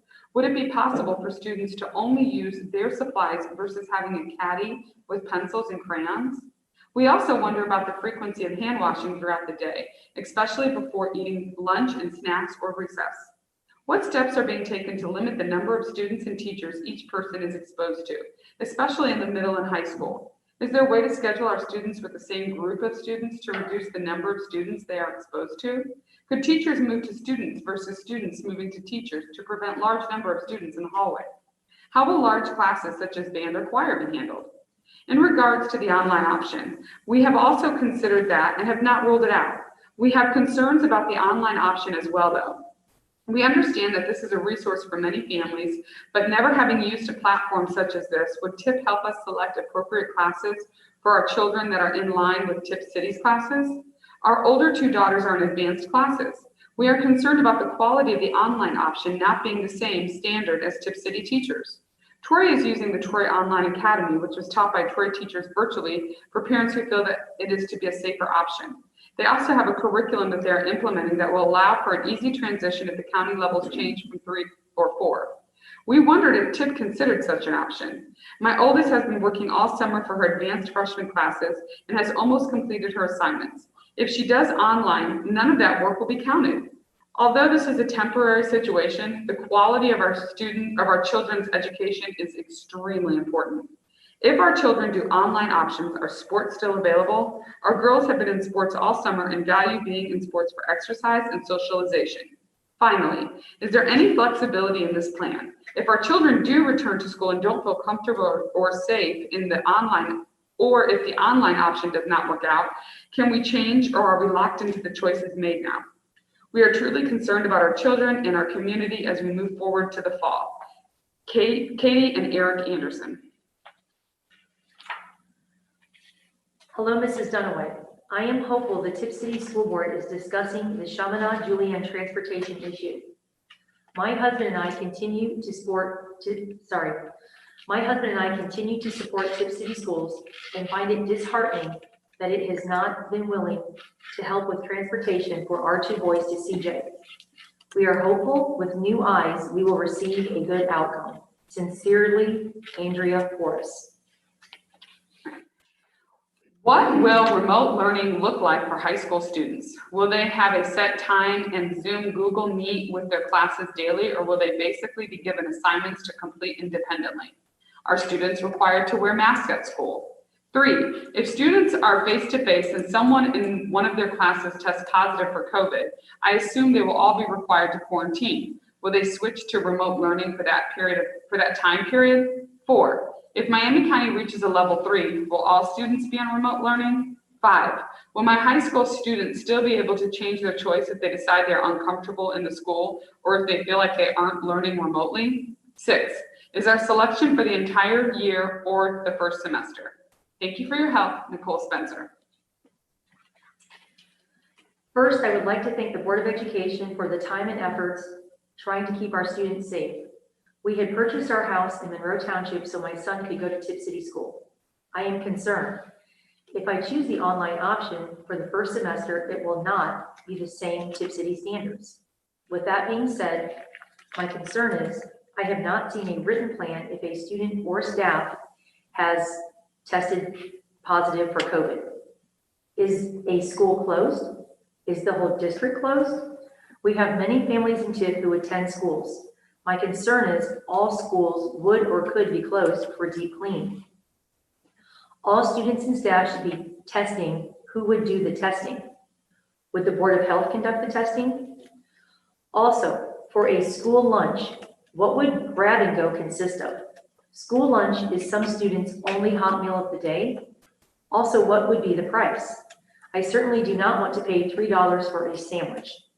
Thank you for your time, Tracy Keck.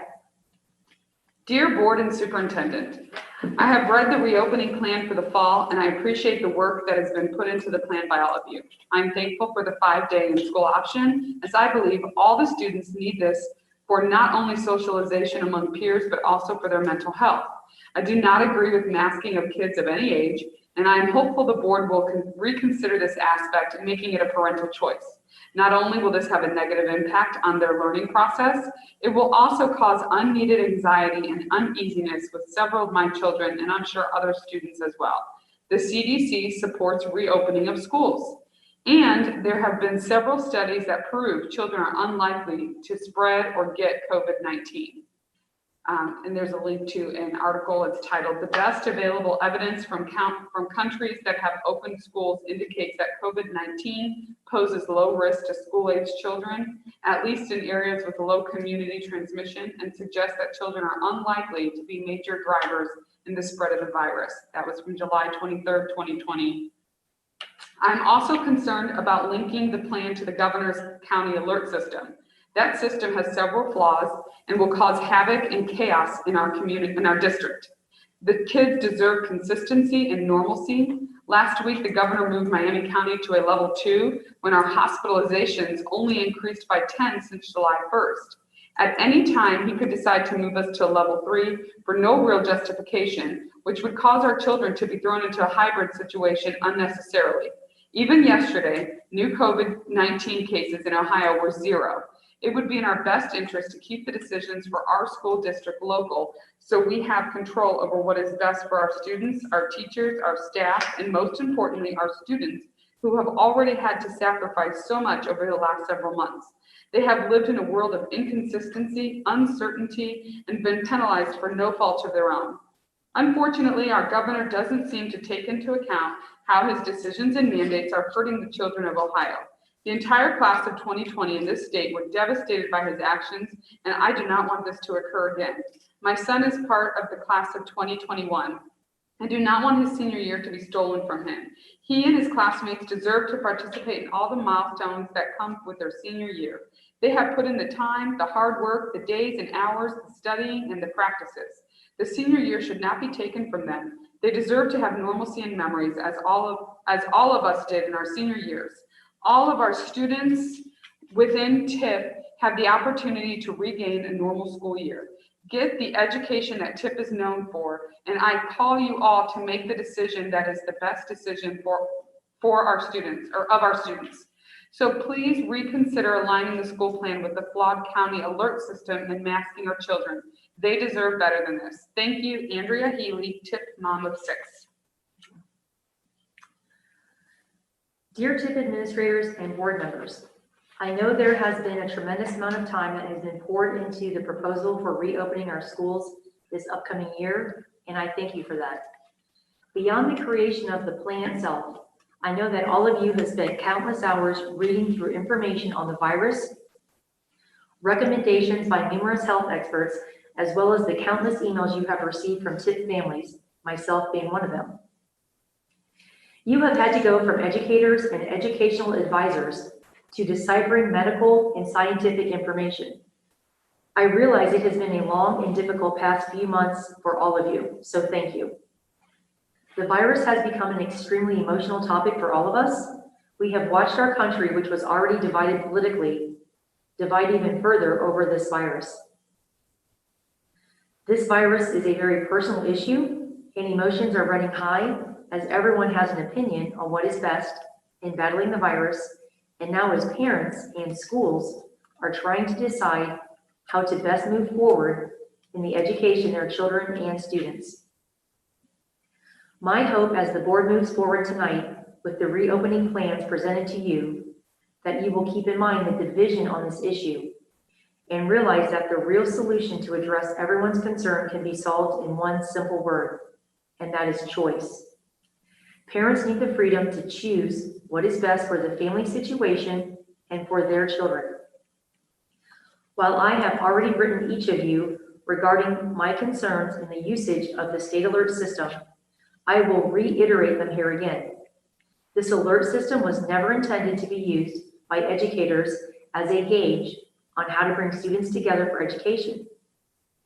You have each been provided detailed evidence of the flaws of this system and the ineffectiveness of its metrics, which can create a constantly moving and changing alert level on a weekly basis.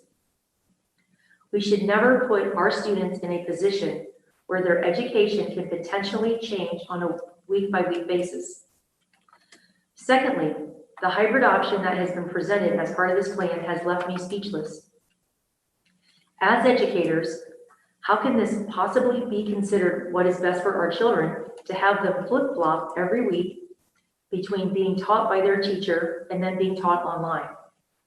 The Tipp teachers will not only have to teach their students in person, but they will also be responsible for monitoring the other half of their students online at the same time.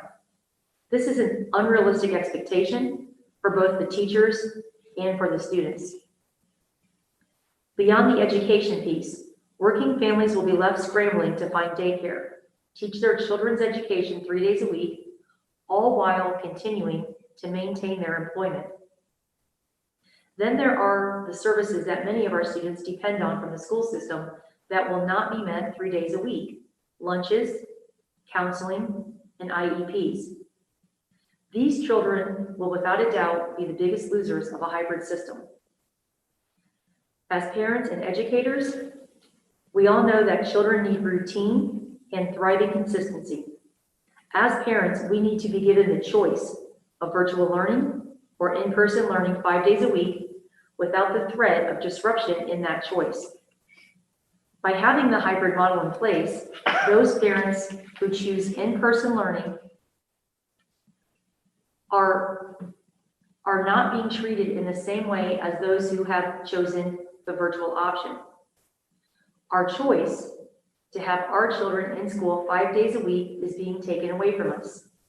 Therefore, it is for this reason I ask the board to please remove the hybrid option from the presented plan. I would also ask that those families who choose in-person learning be permitted to keep their choice unless the board or the governor would deem it necessary to close the schools again. Finally, I want to draw your attention to the letter that was sent by Mr. Stefanik on Sunday. He stated that if the county alert level would reach the level 4, that the superintendent would consult with the local health department regarding the need to close our schools. Clearly, this is not the same as determining a snow day based on a weather alert. The decision to shut down an entire school district for an extended amount of time is a major decision, and one that I would want many eyes to be looking at the data and determining what is best for our district. Therefore, I am asking that this decision be made by the board and that the proper verbiage be placed in the reopening plan to reflect as such. Thank you for taking the time to read this letter during the public comments of tonight's board meeting. Vicki Bennett, mom to 4 Tipp students. I'm using this opportunity to reach out to the board regarding my request for families with students attending Chaminade-Julienne to be able to receive payment in lieu of transportation in the same manner that students attending other schools outside of our district receive. For the last 10 years, the district has treated students who attend Chaminade-Julienne differently than students who attend any other school throughout the state of Ohio. I have inquired about this inequity and unfairness for several years and finally decided that what I needed to inquire beyond the district as to why this is happening. I do not understand why students who attend school at Chaminade-Julienne in inner city Dayton are treated differently by this district when I have confirmed time and again that the power to make this decision lies in the hands of the local school board. When Mr. Stevens told me in an email on which all of you were copied that Mr. Lambert from the ODE told him that the state would not entertain listening to our request for equitable treatment, I reached out to Mr. Lambert directly to ask for more information, only to learn that Mr. Andrew Smith is the authority on transportation for our school district, not Mr. Lambert, mentioned in Mr. Stevens' email. Mr. Andrew Smith of the Ohio Department of Education responded to my email saying, the Ohio Department of Education has no authority or procedure to intervene in the matter. The resolution of the issue is between you and the Tipp City School District Board of Education and their agents. Since the decision lies with the local school board, I'm asking the board members to please take action to treat all students and families the same. My request is simply that our families be treated exactly the same as families who choose to have their students attend other schools. I'm not asking for special treatment, only the same treatment. Please honor my request to discuss this topic at a board meeting and make this right for the families with students attending Chaminade Julienne. Thank you for helping us find a resolution for all families affected. Rebecca Shinneman.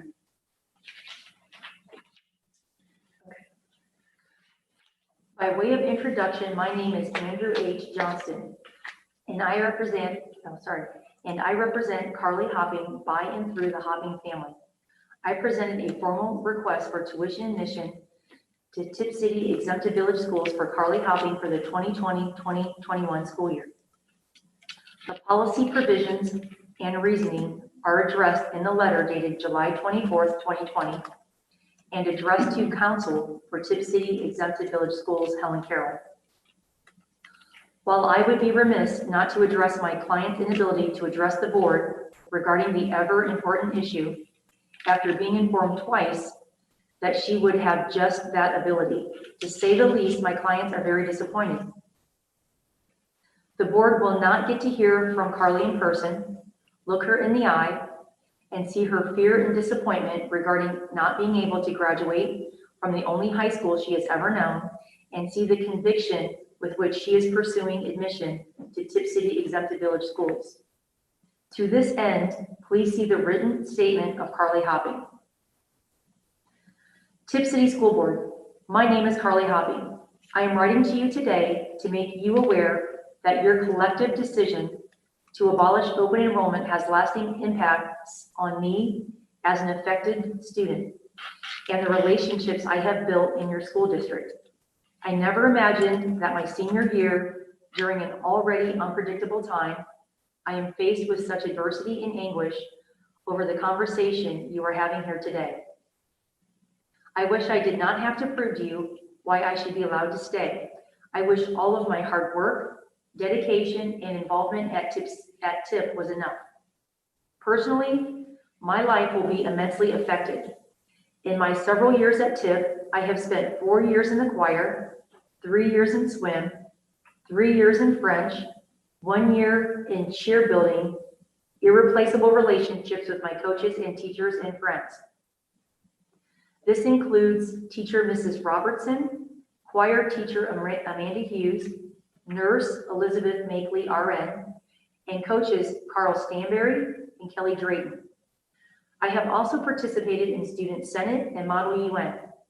I have sincere intentions to continue these activities with my coaches, teammates, and teachers.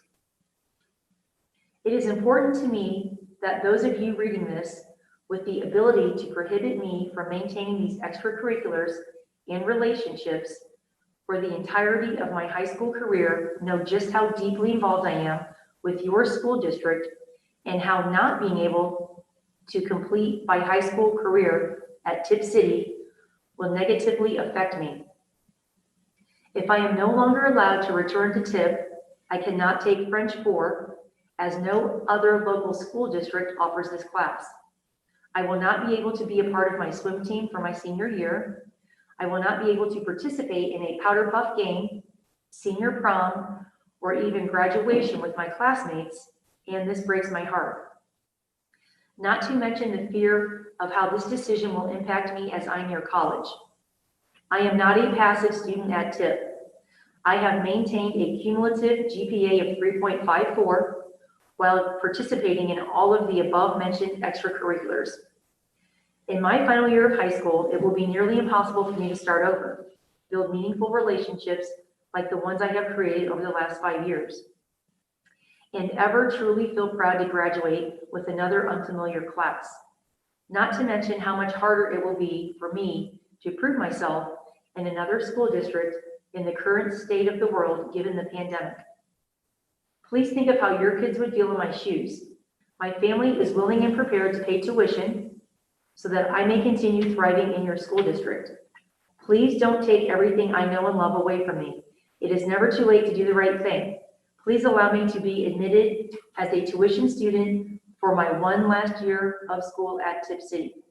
Respectfully, hopeful Tipp City High School senior, Carly Hopping. Do you have any more citizen comments? I do not. How long was that, Dave? Did we make 30 minutes? Just barely over 30. Oh, we did it. We didn't even need the amendment. Okay.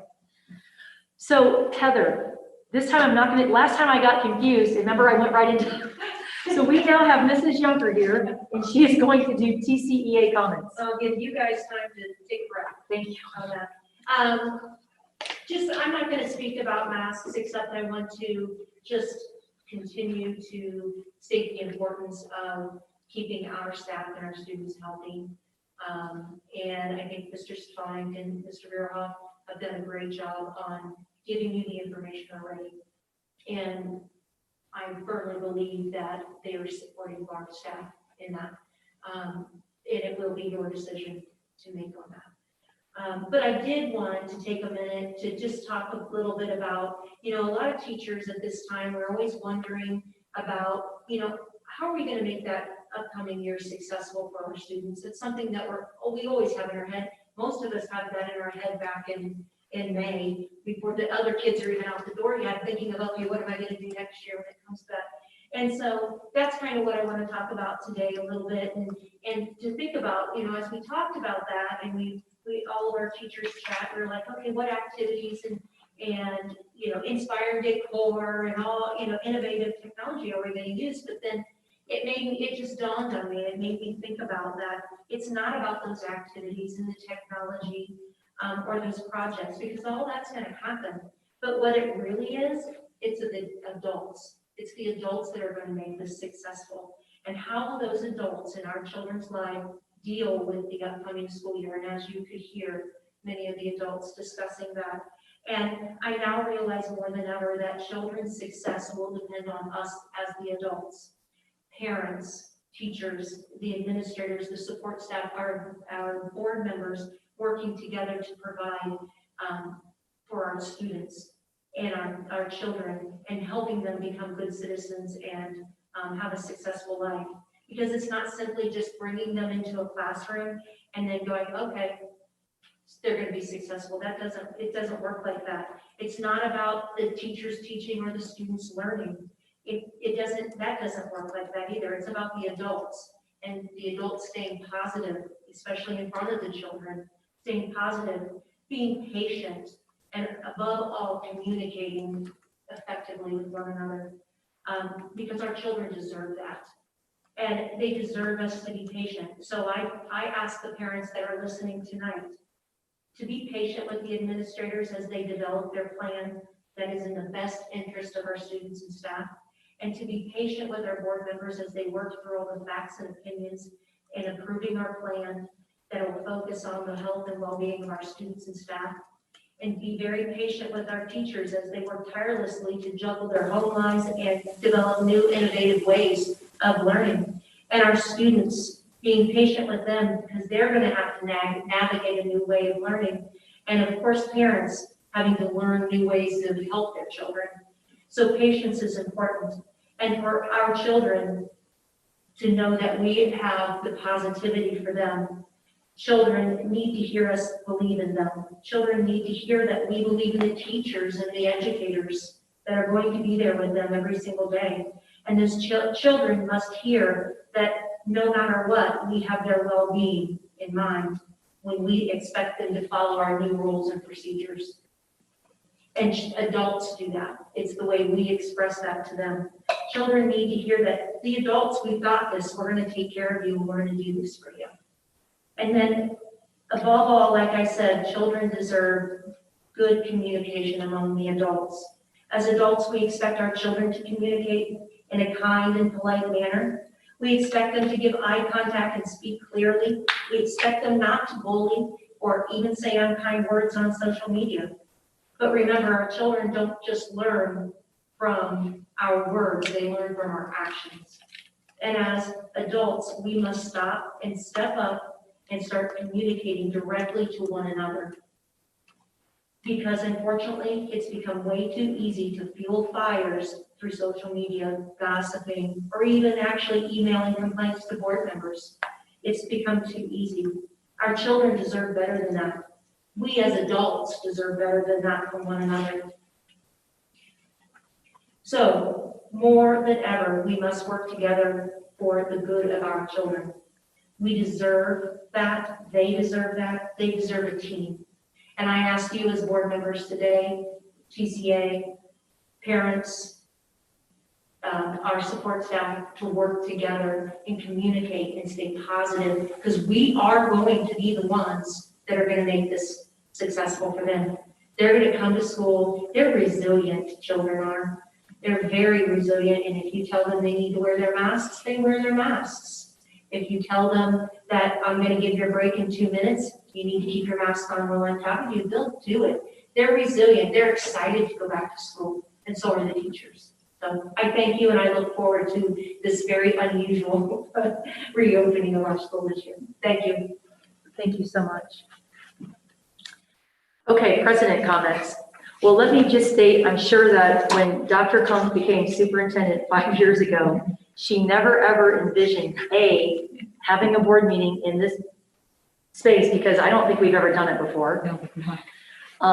And certainly, you never thought your last board meeting, we would all be wearing a mask. So in your wildest 38 years of imagination, did you imagine this, Dr. Combs? I did not. Remind me to take a Because if photo you before I leave. If you did imagine this, you're in trouble. This is not what we want to do. So we just wish you the very best in your retirement with your arts, your baking, your gardening, and your wonderful family, children, grandchildren, all of that stuff. What a perfect time, because since March 13th, I'm sure you've never in 38 years put in this many hours. I can't even, going to the teachers and the hybrid learning, how there's no break. Certainly you have not had a break since March 13th. So what a perfect time for you to take a deep breath, take some time for you and your family, a lot of self-care, and just enjoy this wonderful time. And it's not goodbye, because we're all going to see you around town, and you're still here, and just have the best time that you could have ever imagined. Is there anything you'd like to add, Corinne? Oh, ditto. I mean, I Have can't fun. even Have fun. imagine. This is a whole new adventure for you. 38 years. That's like incredible. Oh. That's incredible. Like, go ahead. Oh, and I will say, the amount of energy that you have put into this job, you are leaving very big shoes to fill for Mr. Stefanik. So, no pressure, Mr. Stefanik, but she has left some big shoes for you to fill in the I Love Tipp City Schools department. So, Absolutely. best of luck to everything that you do past this point.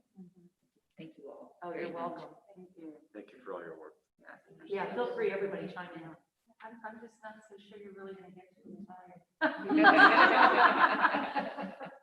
With staff here, they might be calling you up and saying, hey. Yeah. Joellen, do you have anything to add? Oh, just thank you for your service and for your leadership. You're leaving a good impression on our district. And I know a lot of people maybe did not get to come through the drive-through parade because of the inclement weather. But I hope you know how revered and respected you are in our community. Absolutely.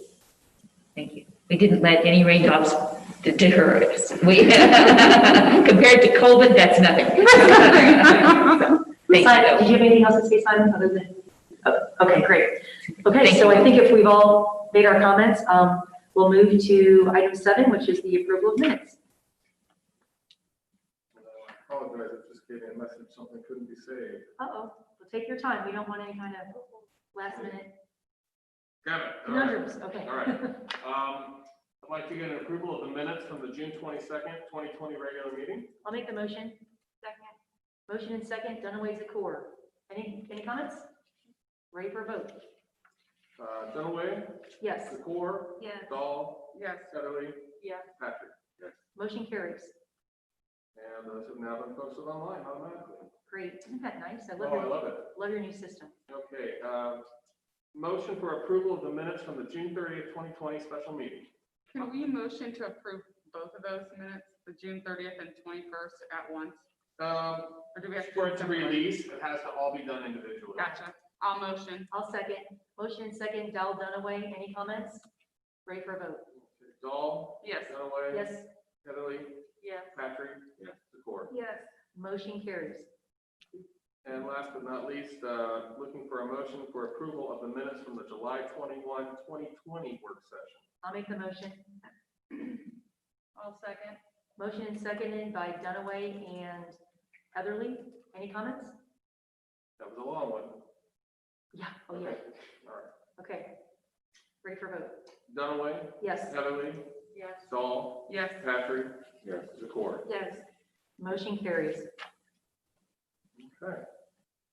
Now we move on to treasurer's report. I'd like to ask for a motion to approve the monthly financial report for June of 2020. I'll make a motion to approve the report. I'll second. Motion and seconded by Heatherly and Dunaway. Any comments? Dave, any add-ins? We finished the year. Hey, It was one heck of a strange year, but we finished the year. Overall, we actually do compare the BVA amount, the budget versus actual, to what we budgeted versus what actually occurred. You can see that we did end actually $1 million higher than what we expected. A lot of that, I believe, is due to the, not a lot of it, I take that back. There were a lot that came in additionally in our property taxes. Our property taxes were about $500,000 more than was originally budgeted by the county auditor's office. That is not my number, that is the county auditor's number that we use. And I believe that's because we did have a higher revaluation that occurred at the beginning of the year than what was anticipated. If I recall correctly, I believe it was a 16% increase. And so that we definitely saw a higher amount of revenue from there. On the expenditure side, we did have less. We spent less than what was budgeted. You know, that's, you always try to budget for the worst, hope for the best. So there was an additional amount of savings there. So any other questions that I might be able to answer for the board? This is the final year-end report. This is the amounts that will be turned over to the state auditor's office after it is converted to a GAAP version. Right now, this is just a cash basis, cash in, cash out. When we submit our audit or our items to the auditor's office, it is converted to a GAAP basis where they look at payables and receivables. So this is the backbone of that report for now. ready for a vote, Dave? Okay. Thank you. Thank you very much. Heatherly, Yes. Dunaway, Yes. Dahl, Yes. Patrick, Abstain. Zakor. Yes. Motion carries. Thank you.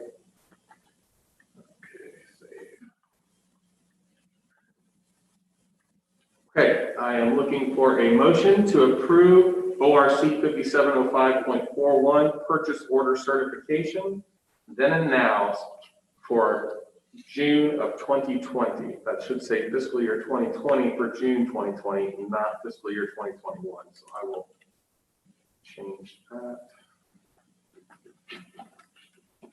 Okay, I do a motion. I'll motion. Second. Motion and second, Dowell and Zakor. Any comments? I think there were a few items on there. College Credit Plus textbooks, invoices came in later. AP exam testing, and student tuition costs for Miami County ESC. These are the anticipated costs for the next school year. No, that was what happened this year. So what happened was the students took the classes, and then they invoiced us after it all occurred for those textbooks. No, I'm talking about the ESC charges. Oh, no, those were for additional charges for special ed students that were, we were billed for. thought that I saw that we were issued a refund for some of those services. These are not part of those services. These, Steve, if you recall, And I think think these that was might be- Montgomery and Miami, the refund, Which right? you see, we got a these are, we received a I refund know. from both counties. Right. I think we had 120 from Miami County, and I think it was 60 from Montgomery County. Right, it was approximately $180 refund, or $180,000 refund from These, both counties. these, I want to say, are for students that are in the detention center. And so those are charged separately.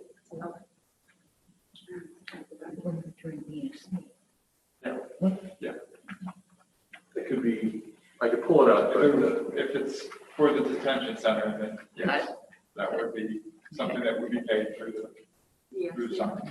In Miami Through the County. ESC, yes. Thank you for that clarification. so those are the items on there. Any other questions for that? Okay, ready for a vote? Dahl? Yes. Zakor? Yes. Dunaway? Yes, Heatherly? Yeah. Patrick? Yes. motion carries. Thank you. Last, for the treasurer's report, looking for a motion to approve the fiscal year 2021 temporary appropriation amendments. I'll move. I'll second, moved and seconded by Dahl and Dunaway. Any comments or questions? We're still working on a final budget that will be approved in September and forwarded to the county auditor's office. Just allowing us to spend money currently as needed, but it is not the full budget for the year. Ready for a vote, Dan? All right, Dahl? Yes. Dunaway? Yes, Heatherly? Yes. Patrick? Yes. Zakor? Yes. motion carries. Does anybody have anything under old business that they would like to bring up?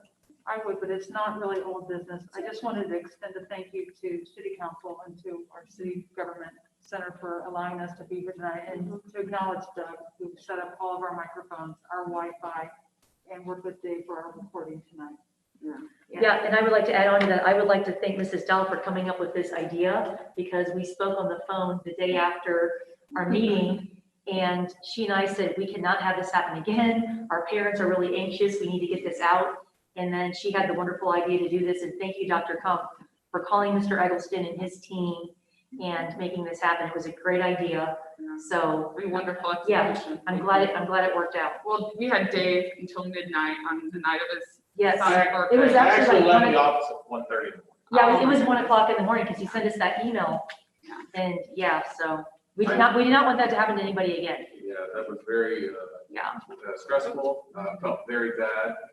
You feel personally responsible. And I knew that it was something that our community wanted to have, and it just killed me that it failed.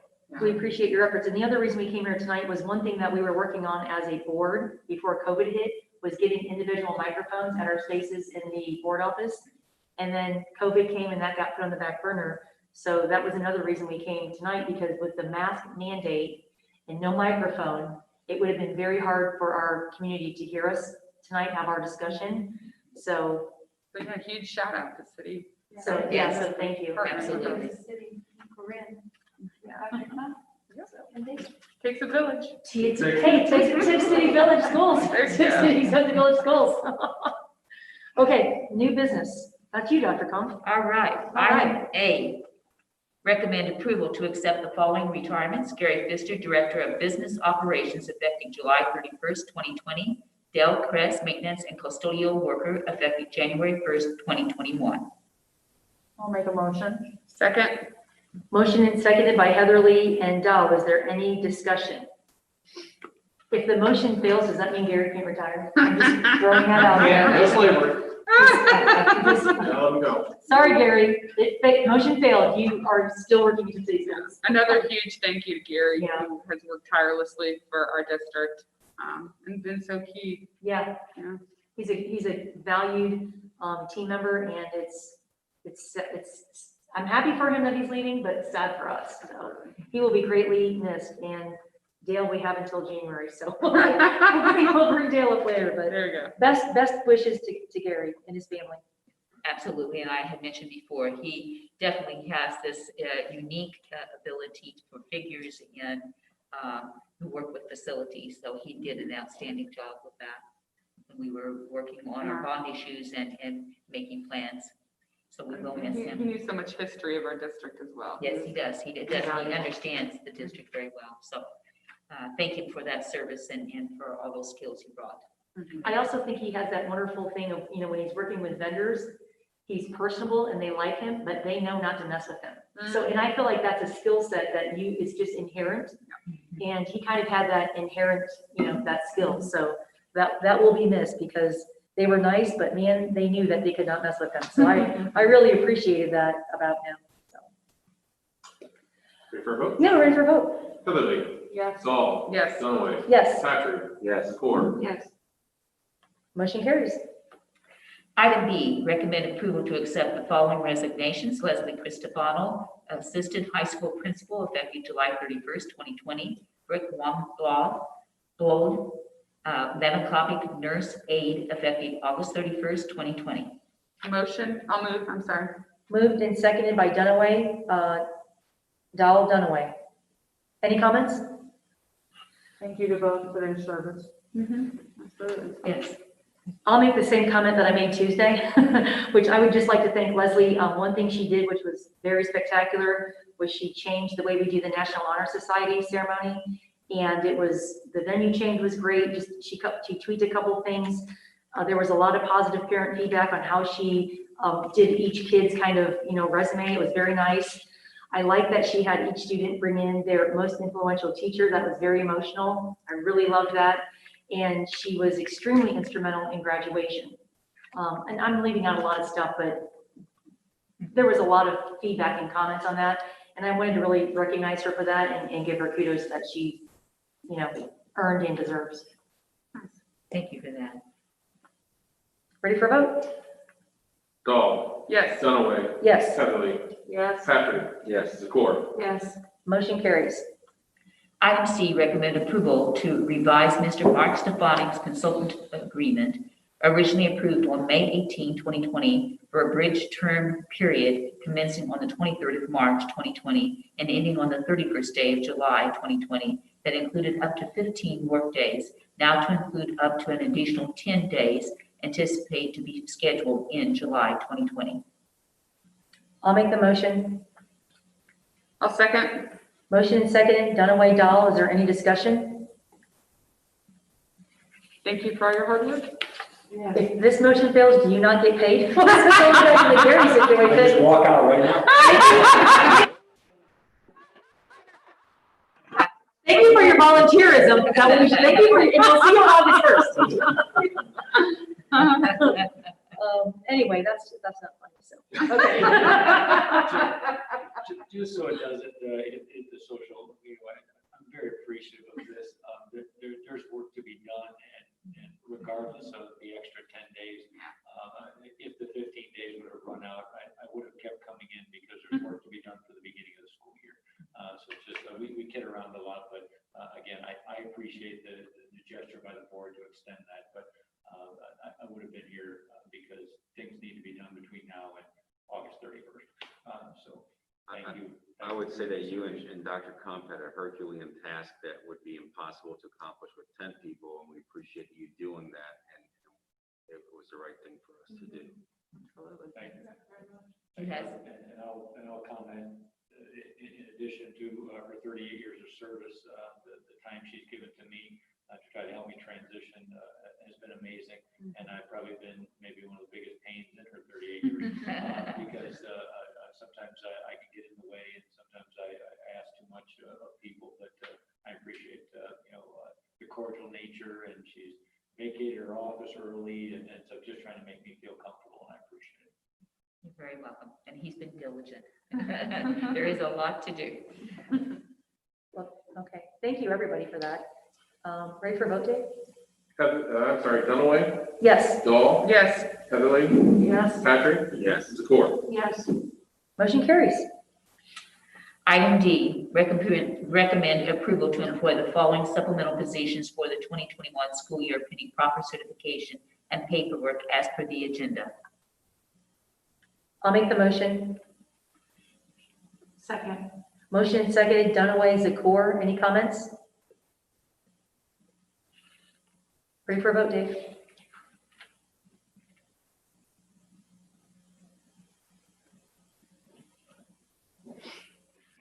Man, I didn't say something. Take your time. We're good. Just so, Oh, the Zoom meeting. I guess I should say that I will not be voting on this because my brother is Mark Ayers. He's not getting paid and I'm not voting.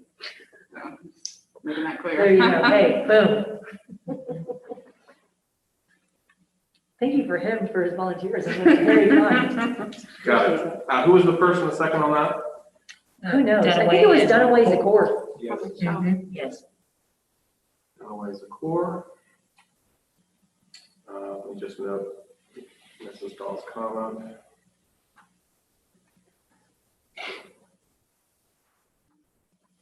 What was his last name, friend? Ayers. A I knew that. A-R-E-S, Mark Ayers.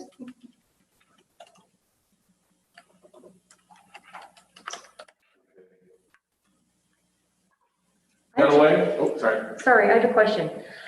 See how it says on here, paid up to $850 from Devil Ayers fundraising account? Do you remember last year when we had this whole big thing and we got the email late, and did we get this under control? Yeah, what happened Okay. last year was it didn't have a dollar amount at all. Correct, and then it came back to us like 6 months after the fact. And we had to- It was included in the budget, but Gotcha. it was never put back on for board approval. So now we have it corrected It and we're is not, on here. great, For Thank the you. first time. Now, we did have some others last year that were, there were other examples where we had approved people that were first at zero and then they had been approved to receive a payment. right, But that one was further along than the others, so. Okay. Got it on here now. yeah, because, we didn't want people to feel awkward and people feel, Yeah. we were just trying to follow policy, so, thank you for that. Let's see, put this thing different. Dunaway, Yes, Zakor, Yes. Dahl, I should let you. Abstain. Yep, thank you. Heatherly, Yes. Patrick. Yes. motion carries. Item E, recommend approval to employ the following for athletic service in the 2021 school year as per the agenda. Can I get a motion? I'll move. I'll second. Moved and seconded, Dell and Heatherly. Is there any comments?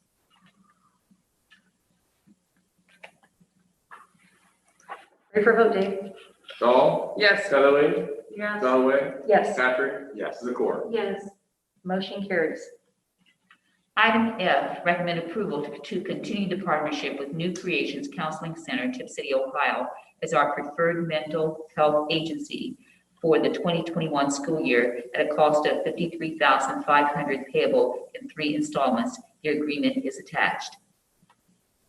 I'll make the motion.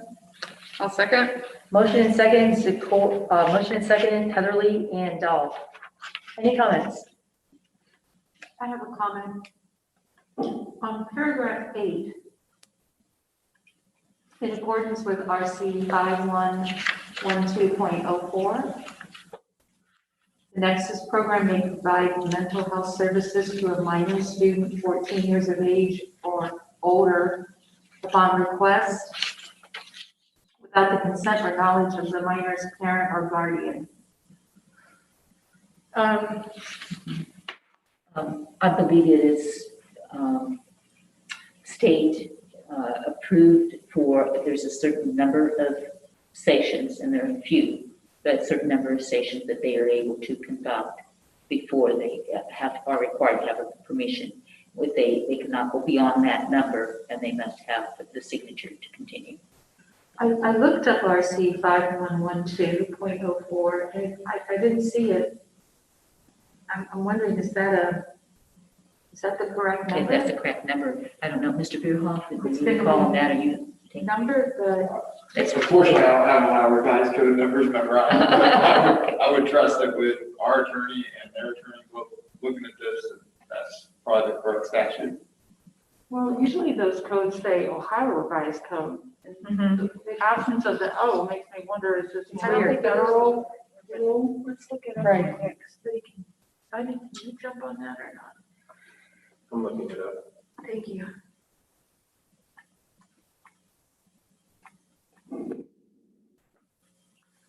So is it your understanding, Dr. Pump, that there's some state provision that 14 years of age and older seeking any type of counseling provided by the schools do not have to inform parents, or is this something just tied into this Nexus program? I believe it would be not just the schools, but even outside the school setting. If a child that was 14 years of age sought a counselor, that this would still apply to them as well. Outside the school setting? This is I think- considered outside the school setting? No, he's No, I'm saying saying either inside inside or or outside, outside. that it is a provision, a supporting provision, and particularly under the mental health area that they are providing students. What's the number in there? 5112, go ahead. It's the wrong number. Yeah, I was gonna say, I see that it's been repealed. Okay, No, the real number is, Number. it's 5122.04. okay. And what does that indicate? Pardon? And what is the essence of the 5122? Outpatient services for minors without knowledge or consent of the guardian, the parent or guardian. That is the exact title, Which one, Dave? 5122. 22.04. .04. Is about, and could we? Yep. Could you tell me about that? I mean, I'm not. It just states, upon the request of a minor 14 years of age or older, a mental health professional may provide outpatient mental health services, excluding the use of medication, without the consent or knowledge of the minor's parent or guardian. Except as otherwise provided in this section, the minor's parent or guardian shall not be informed of the services without the minor's consent, unless the mental health professional treating the minor determines that there is a compelling need for disclosure based on a substantial probability of harm to the minor or to other persons, and if the minor is notified of the mental health professional's intent to inform the minor's parent or guardian. And then it limits the number of services that can be provided. Does it say 6 there? It does. Yes. After the 6th session or 30 days of service, whichever occurs sooner. The minor parent or guardian shall not be liable for the cost of services which are received by minor under Division A. So if they go to see this person on November 1st, by November 31st, the parents have to be notified that the student has seen. Well, just that they've seen them, or if, only if it continues. 6 sessions or 30 days. Yeah, so it could Only be, if there's another session after the 6th one or requested after the 30 days, that's the only time parents get notified. No consent within 6 sessions or 30 days. Well, let's clarify also, it's not like students just show up and seek this mental health counseling. It's a referral through our counselors, our school counselors, correct? yes, So they don't just show up and say, I need Right. counseling. I think that's a good point of clarity, Joellen, but still, it doesn't really, No, I know it doesn't address your concern. it's rubbing me the wrong way, whether they're doing that or not, because I'm just a big believer that, we have parents, many who are taxpayers, sending them to the schools, and to not even know what may or may not be occurring with your 14-year-old or older prior to, being an adult. I don't like it. Here's why, because we put on these programs like Hidden in Plain Sight, for example, in our high school. And we put these models and try to educate our parents what to look for, to be proactive. And so what if you have a 14-year-old or a 15-year-old who's involved with, let's say, some kind of powder, they're sniffing up their nose, whether it be meth or cocaine, and, with the fentanyl scare, and that has potential harm not only for that child, but for anybody living in that household from a deadly fentanyl overdose. I find it a bit hypocritical that we say we're going to educate parents, we want them to be aware of their children's activity, and then we have a program that allows them this clandestine, that we don't really know what's going on with them. I think it's undermining parental authority, and it just doesn't feel good to me. Well, those are all illegal substances, and so that kind of activity would go to the police. Not necessarily, Joellen. If he He says, says, no, the school's aware of that, or the counselor's If- aware of if- that. No, not necessarily at all. The 15-year-old goes in and says, hey, I was out last weekend, snorting coke and meth or whatever. There's no proof that he's actively doing it now, but what's to say that he's not bringing those little baggies home and sticking them in his drawer or whatever, and then the little brother or sister runs over there. No, I don't think it's a clear indicator that just because he or she's volunteering that information, that the police are going to automatically be a part of that picture. I don't think so at all. And as far as the other things such as pregnancy, sexual, we have organizations in place for that. And in terms of abuse, we also have things in place for that. It's called our school staff. They get training and awareness for that to report. What are our policies or our procedures when, let's say I am Corinne, I'm a 15-year-old high school student, and I want to go talk to a high school counselor. And I go into the high school counselor and I say, I'm having these social situations that I've been in when there's been a lot of drugs around. Does that counselor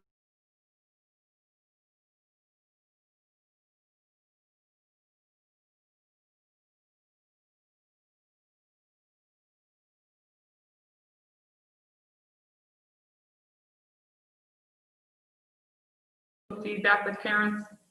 And what is the policy for that? Mr.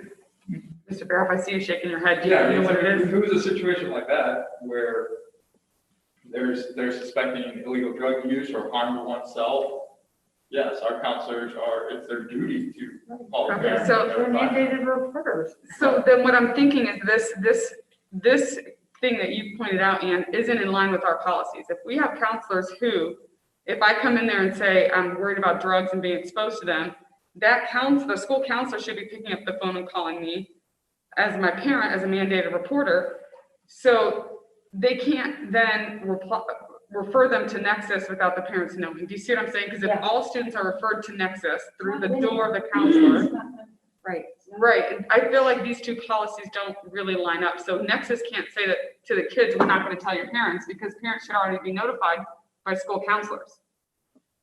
Do you see what I'm saying? Yeah, it doesn't, we're combating each other, like the policy in the Right, contract so with maybe Nexus Nexus combating each isn't other. going to call their parents and say, I've met with you for whatever, but school counselors should be calling parents and filling them in. Sounds like we might need a presentation about this topic. We can't vote on this because it's got an error in it Correct. anyway, so I'll You make can a. amend that to make it the right number. To your point, Joellen, I would like more information because this is a new program and we don't have any data on this. We don't know how many students used it. We don't know if it was effective. How did parents feel? How did students feel? So we implemented this, I want to say a year ago, because it's a year contract. I believe at the time we were the first or second district to use them, maybe the first district. Is that right? Second? No, there's others in Miami Miami County, uses them. Miami, coming. The same group? Yes. Okay, I just remembered it being a small number, kind There was of, approximately, I want to say 48 students who received services last year. okay. Enough for us to bump it up to 5 days a week for this. Yeah, that was right, I remember you So saying the that. need is there, and So- they did do it over COVID as well. Yeah, I just think in general, we've never really had some type of like programs audit and we get all these new programs in and then we don't get any information circled back to the school board. So I'm glad to hear that number was 48, but moving forward, it would be nice to get some data attached to these types of annual contracts and possibly an opinion. Yes, it was effective. No, it wasn't. It was a good use of the school district money. No, it wasn't. Just something so that we're just not up here voting on $53,000. $53,000, correct? Maybe undermining parental authority. I thought our school counselors gave us some sort of update last year. Well, but we have 2 new board members. Right. So that sounds like maybe a work session item, is that what you're saying? Or even an email. I mean, I don't know FERPA, what's confidential, what's not. We obviously have a huge agenda for the work session on August 10th, but because of the typo, maybe this is a great opportunity. We do have 2 new board members. Ann obviously has very valid questions. It's not linear. I agree with her on that. Well, it's also stating, if I read this correctly, that this organization will come in and basically train the school counselors, our school counselors, on. Yeah, there was a training session. Well, they work with them, but there are separate type of services that are being provided. So this No, in is, order to make the referral though, the way I read this is that they will come in and meet with our school counselors. Maybe I read this incorrectly, that they will meet with our school counselors, and through that training with our school counselors, then our school counselors will be in the position to know when to refer or when not to refer. Are you talking about item 7? Is it 7? Yes. I think it's 7. And here again, I do have a little issue with this, not to go too deep on this, but already we're asking our school counselors to manage 504 plans. And that's not what the American Association of School Counselors recommends. They have a nation position statement on that they shouldn't be doing 504 plans. Contributing, yes, but not managing them. Now we're asking our school counselors to, delve into this. And then we get criticism, school counselors are moving too slow for the students. Well, maybe they're being pulled in too many different directions and not really putting their school counseling or able to put their school counseling at the forefront because they're being. Our school counselors asked for this. They came to us and said they and teachers are recognizing the mental health issues of students are increasing. If they weren't trained or felt skilled on how to handle some of the issues that were coming up, the governor has, set aside finances for our budget for us to So that move validates, into this agreement. that validates my point, that they're not necessarily equipped to be, and you're putting this on them. And I'm not denying that they may not have asked for this, but also it's my understanding in a direct communication with school counselors at high school is that, they're being required to manage these Section 504 plans, which can be very detailed, and that's another burden on them, that they're, quote, not really trained to be managing these 504 plans, having input definitely, but not managing. Well, and I'll just jump in here, not having worked with this type of contract, but worked with similar contract. I think the 504 discussion I think it's a separate discussion from this. It is, Yes. but it's part of the layer of asking more of our counselors. That's the only reason I interjected that. Right, but I'm going to what Ms. Heatherly said, that there are layers of counseling. And so when a student comes to a school counselor and they have concerns or they have mental health issues that they want taken care of, when that is part of a school counselor's role. But when the level of mental health issue gets to be beyond their training and their expertise, school counselors crave the next level, an opportunity to have the next level to refer to. And so this is something in the mental health sequence or tool chest where this isn't something put on the mental health counselors. This is something that they can refer to get a student help that is at their door requesting student help, and they might not have the expertise to take care of it. So I don't see this as an extra duty on them. This is something where the mental health counselor or the school counselor says, we've got a student for this, and they refer the student on to the next level. And so that's not, I don't see that as a burden. My reference to being an extra duty is simply whether or not they know where that delineation is in their profession versus when you pull the ripcord and do the referral. Right. And I think that plays to the training piece. It does, and that's what I'm referencing. But, it's not only that, it's like I said, really my biggest issue here is the parents not knowing when they have a child 14. And if you read points 4 and 5, it says counseling appointments will be referred and scheduled by school counselors. School counselors initiate the communication with the students and with the parents, legal guardians of referred students. So it almost sounds to me like, and then it says in number 5 that NCCC will provide the parents and legal guardians and students the intake information needed to begin the services. So 4 and 5, Contradict. that one, Contradict 8, right, yeah. because they have 6 sessions or 30 days for complete confidentiality. with But no they parent- can't do with that. No if- parent if- consent, and right. And I'm pretty sure, I could be wrong, that one of our policies, like our counselors cannot refer students for any kind of health services outside of our district. Being that in sections 1 and 2, it states that this program is separate and independent of the school district. So even though it's operating in our district, it's separate and independent. I'm not sure our counselors are authorized to refer students without parents' knowledge to a separate entity. So I think that one and is bringing up a lot of issues with our policy and guidelines for counselors. Some of the issues that we run into with these types of situations is that I may call you as the parent, I'm the counselor, I call you as the parent, say, we're referring your child to the Nexus program. Yes. You get a verbal consent from you on the phone, but then there's additional paperwork and things like that need to be followed up on.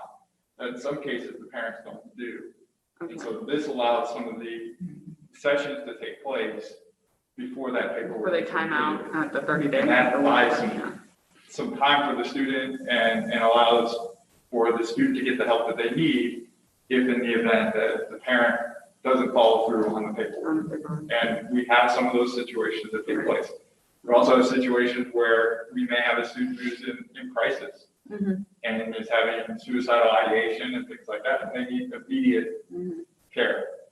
So this allows some flexibility with that as well. If I recall, that was part of the discussion with some of this when we met with them over a year ago. Well, in that case, since there's a substantial probability of harm, parents would have to be notified. Right. So that's not going to fall underneath that one anyways. We're going to have to tell parents. Right. So, yeah, but I do think that needs to be cleared up for alignment with our policies and with what they're saying they're going to be able to provide. And to Ann's point, in what scenario would there be 6 sessions or 30 days with no parent consent? I think, isn't that what you really want to Well, answer? it's bothersome to me, and I Okay. understand suicidal ideations as an RN, having worked with psych skills.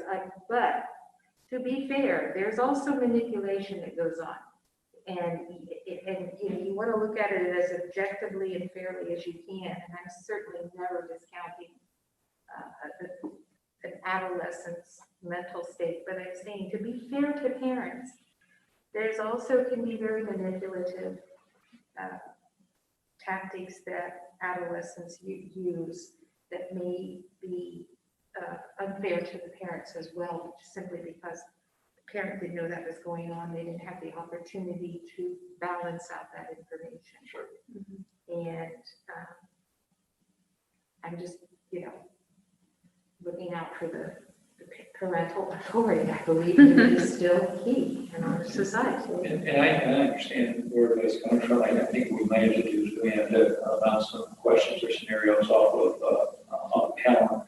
Or have Nexus come in and do a presentation, because we have 2 board members. Ann and Simon were not here a year ago, so they never got this Nexus presentation from the Nexus people, and we never did either. We received it from the school counselors, but we did not speak to any Nexus representatives. Yeah, and that's fine too. I was going to the ORC piece. We could have some discomfort with 5122.04, but it's an ORC, and so we would have to ask, what does that scenario look like? Where 6 sessions happen. I noticed they use the word may. Right. So I don't know how. Sure. And Well, right, but again, if it's an ORC, we can't put forth a board policy that contradicts ORC. That's why we have to get a better understanding of exactly what this is. And so if we're going to do a policy alignment, we can do that, but we can't write a policy to contradict. that would never be my suggestion. My suggestion is to know exactly how it's worded and if there's an option that, you may have a situation where the parents aren't informed, but is there any violation if the parents are informed? I don't know, So this was a motion to approve the contract and noting the amendment of the corrected number for the revised code reference that you're talking about. What would be the ramifications of delaying this if it's not in place as the school year is approaching? Well, I do know that the counselors, I do lunch and learns with them on a monthly basis, and I have had them, so I have a relationship with our counseling team to also know what they're involved with, what their needs are. And they have reached out to me and said, I was thinking that's going to be on the agenda. Has that been approved? Because we have students that definitely are using the services, and it's our hope that they would continue, that's important. So as far as what would happen, I think that once again, if it can happen either on the 10th or the 27th, we're still fine. The students do not arrive till the 31st. I would think that to have it delayed into the September the 22nd or whatever that date might be, then I think that would be a problem, and we may lose our place because other people are wanting these services as well. So I would hate for our district to be in a position where we might lose our services for our students' sake. But I think if you need more information, we do have 2 upcoming meetings before students arrive. So there is that opportunity. We want to keep dialogue with New Creation so that they know our reasons and what our needs are. But I think that could be done. Well, we have to vote because we already have a motion in a second, so we do have to vote on it. Can it be tabled? Well, yeah, can we, we already have a motion in a second on the floor, so I don't know, what do you? If we already have a motion in a second on the floor, don't we have to vote, Dave? Sorry. Simon, what do you think? I don't think we have to vote. Okay, we don't have So to we can vote. move to table it. So we have a motion in a second to approve. So does somebody want to make a motion to table this until the August 27th meeting? Is there a way that we could expedite it onto the 10th? I know that there's a lot of content, but I really don't want to delay this service or risk us losing this service. One of the benefits is having worked with New Creation last year is the continuity that it's going to provide as we move into our next year with them. I don't have concerns about the referral process. I think that's something that could be managed between the counselor and our school counselor. Well, I believe that I read something this week in my email, or maybe it was last week, that said that mental health counseling is now required by the school districts. And I'm pretty sure that anyone that we contract with is going to reference 512204. Yes, I would concur with that. I think any agency that we interview will have that. Read it yet, so I mean, we thought 5112.04 was correct, and that proved it to not be the case. So I'd like to read 5122. Well, if anyone that we contract with is going to, I mean, I just don't see how it's possible when sections 3, 4, and 5 state that the school counselors are going to be talking to parents before they send them there. I mean, parents are aware before they even get there. Unless a kid, I don't know, can a kid request to go to New Creations on their own? No, There's our school counselors are the gatekeepers. Yeah. I think it goes back to the paperwork, the process and the delay, and busy families not getting them completed yet, knowing that the students need the services and it's best not to detain, that there's been a telephone conversation that the paperwork's not completed. And I think then for urgent situations where they're thinking that we need to, can you see them today, that type of thing. And would it be helpful to you if Nexus sent us something on, like a procedural thing? A student comes in, this is what we do. This is the boom, boom, boom, boom, the procedure, the Maybe steps. what are Would the that make you feel scenarios better? where we're Right. circumventing parents? I think just, what are those? Because, like I said, if there are abuse issues, teachers are already in the intervention, the wall, the firewall right there. They have that authority, that obligation. If it's, sexual reproduction issues, there's already organizations that are equipped to take that on. So what is this scope really covering, I guess? And So who here would reach out to Nexus and to try to get some clarification points for Mrs. Zakor? Who's the contact person that works with I them? can reach out to him if that's appropriate. Well, there's somebody in our district that already Sure. has that relationship. Right, I can do that. Do you know, I mean, I didn't know who it was. I can do that. Would that be in yours? Does that help you with your concerns, or what would you like from Nexus? Because you and Simon have never had this presentation. I have no problem with this contract. I think revising the statutes typo would be sufficient for me. I think that this is a beneficial program. I think we need to be able to provide our students the counseling they need, as well as this program. I have no issues with Section 8. I think that there are times where students will want to have health services because they have whatever issue they're having, and they don't want to have it without their parents' consent or knowledge. And that's important for them to have that avenue to seek the help they need. If not, they may not seek that help and treatment. And then I sorry, still going here. Good. And then I think that in Section 8, it also provides that they will not be informed unless there's a compelling need for disclosure based on substantial probability of harm to the minor or the other persons, and if the minor is notified of mental official intent to inform the parent. So on the cocaine usage example or meth or whatever else, I would suspect that would kick in a lot of different things, including being a mandatory reporter, things of that nature to make sure that the child is safe, and would likely end up being a circumvention of 5122.04 because it's just one statute that you can't read in the vacuum. So I'm okay with approving this contract as is with the typo being revised. And I just want to follow up, that's probably a generational issue because I believe that parents are first line defense in the home, first line defense in just about everything. That child's life, teachers, first line defense in the classroom. And I'm just of the generation that when you're charged with the parental responsibility of that child's education, healthcare needs, well-being, et cetera, and it doesn't leave me with a real warm and fuzzy feeling when a child can go and get this 6 of these sessions and the parents don't even really know what's going on. That's just probably a generational thing for me, because that's the way we were kind of raised in that era. And I still believe in the value of parental involvement and authority, particularly in certain areas when you could have a child sneaking things into the home that could result in fatality. And just to give a different viewpoint, because I've been on the other side of this where I've had a student that may have needed services, and most of the time when these kind of things kick in, because remember, we're talking about counseling, so we're talking about sitting down and talking. If there's a drug issue, if there's sneaking, if there's things that a counselor or teacher feels a student might use to harm themselves or others, mandatory reporter kicks in.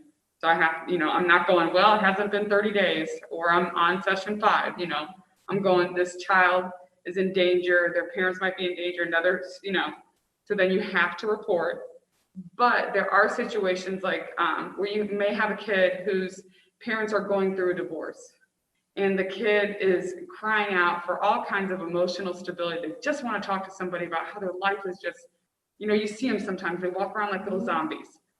And that they need to get in to talk to somebody. Mom or dad aren't getting back with you because maybe they're arguing with each other and I don't want to deal with this issue, or I'm now a single mom suddenly and I have to drop my kid off and I'm working extra hours and and I didn't get the email, or I really didn't mean to send in the paperwork, but it's on the table along with a million other things and I meant to send it in and it's day 31. Sometimes those are generally the kids that we're talking about. And I totally understand your concern, Ann. I 100%, and I get it. And I don't want anybody coming in between me and my kid. Because what if it's my daughter who's just acting out and she's going to go talk to the counselor and say something? I want to know if she's acting out because there might be other things going on in the background. So I'm just saying I hear both sides, and I just wanted to give an example of how that might play out differently. Yeah, and that's my 2 cents. I'm okay with the motion that we just go ahead and vote. I don't want to hold this service up. Well, I don't think we're holding the service up right now. No, we're holding up the contract by delaying it. Yeah, but no service is going to be impacted. We still have time to get Ann the answers to her Yeah. questions. Dr. before Combs any said, service is impacted. yeah, Dr. Combs said we have the 10th in the August 24th or 27th meeting, and the services will not be interrupted. But we just have to have dialogue so we do not lose our spot. Right, with new creations, correct. And I would need, and I am willing to contact New Creations tomorrow if you choose to go that direction. I just would need a list of your questions, just to make sure I'm getting answered what you would need. And do you have time to get that to Dr. Combs? I will try. Okay. And although Robert's Rules of Order gives you Americanized and British definitions, it looks as though both definitions of table allows you to table a motion that's already on the table. Okay, great. And there was one little note, and it was kind of floating out in the middle of no paragraph, but it says, will of the majority. So if somebody makes a motion to table the motion that's already on the table with a majority opinion, you can table it, is my interpretation. Okay, are we done with that? Ready to move on? We Did you do anything? No. Well, that's what I was trying to see. Is the conversation done? Oh. Is there anything else? Because right now, we had a motion in a second, and then now we're on tabling it. I haven't heard a first or a second for tabling. I motion to table. I'll second. We have a motion and second to table Zakor and Dunaway. Are there any more comments? And do we have a date with that table until, is it August 10th? Yeah, yes, that would be the next board meeting, correct? That's the work session. Yes, if we table this, I expect to vote on it on August 8th, or 10th, I'm sorry. Okay. Yeah, the meeting is the 24th. Okay. So motion to table it until August 10th, Dave. Do you want to add that? I did. Okay. I have a motion to table item F, mental health agency, until the August 10th work session. Zakor, Yes. Dunaway, Yes. Dahl, Yes, Heatherly, No. Patrick, No. Motion carries. Item G, recommend approval of acceptance of the GPD Group Employee Foundation grants totaling $5,500 as per the agenda. I'll make the motion. second, motion and a second. Dave, please call roll. It's to open the conversation. Oh, yeah. Comments, I'll just say that this is for the tiny house as well as the classroom audio system. This is the first time we have worked with this grant group, and it is, as you saw, an employees foundation grant. And so we welcome them and welcome how that is enhancing classrooms and instruction for our students.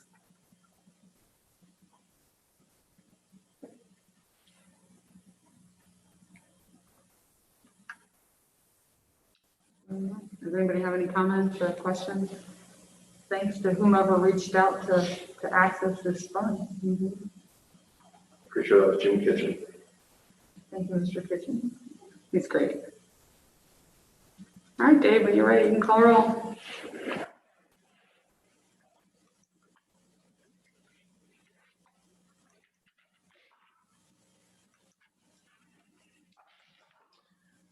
Okay, the roll call. Heatherly. Yes. Dahl. Yes, Dunaway, not present at vote. Patrick. Yes. Zakor. Yes. Okay. Motion carried. oh, am I supposed to? Yeah. Motion carried. All right, Dr. Combs, next one. All right.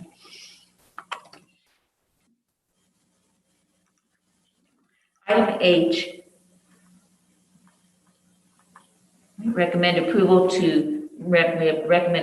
of the pay to participate fee schedule for the 2021 school year. I'll make a motion. I'll second.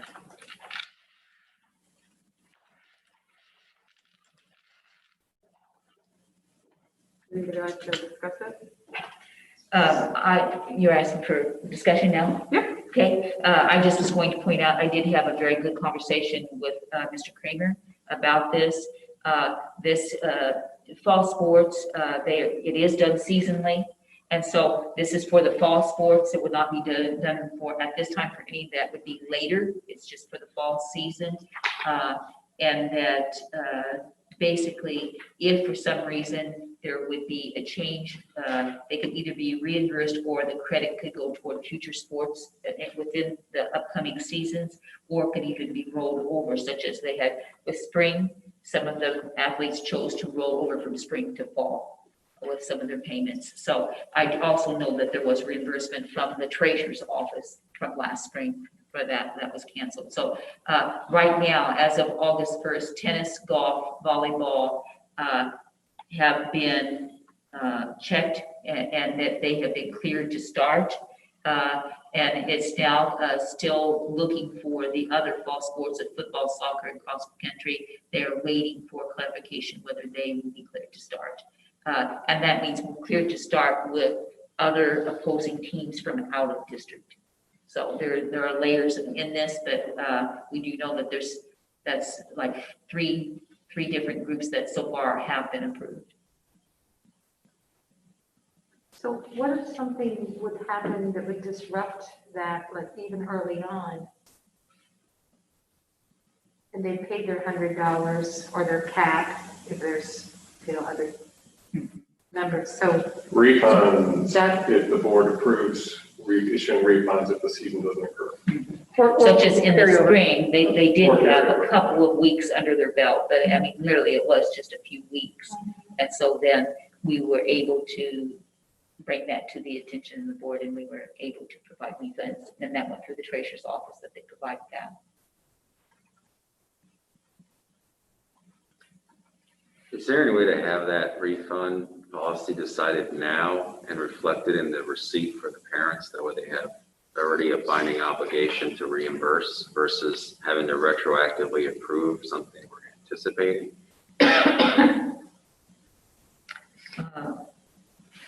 Mr. Stevens might know whether it would be adjust the I think we motion. What would we do? could actually, I think maybe we wait to see what happens to the season, honestly. Yeah. I mean, we can put something in place now to amend the motion to say, participate fee schedule for 2021 school year. Also to note that refunds will be issued in case the season is canceled. Or if you're going to come up with partial seasons, I mean, you're going to pay coaches for partial seasons if they do the work. I was gonna say, it could mirror the supplemental contracts that we revised. Remember when we revised those? Well, we've already got, I mean, supplemental contracts were 3 payments, and we've already got kids in training with no payment. Oh, So- yeah, gotcha, okay. So, I mean, Yeah, like football, what are you talking about? I Okay. mean, you could do, if the season's halfway over, you keep half the fee. If the season's canceled before halfway, you refund all of it. I mean, that would be something that we could discuss at a later board meeting once if something were to pop up. For now, I think it'd be good just to have this on hand and have it approved so that we can collect fees if needed. If OHSAA turns around tomorrow and says all sports are canceled, or if the governor says that, then, it doesn't mean anything, but. Okay, we can talk about the refund schedule at a later meeting. We have something drafted by the 10th? We got a lot on I our don't plate for think the that would be 10th, part of maybe the that, 27th. extracurricular task force.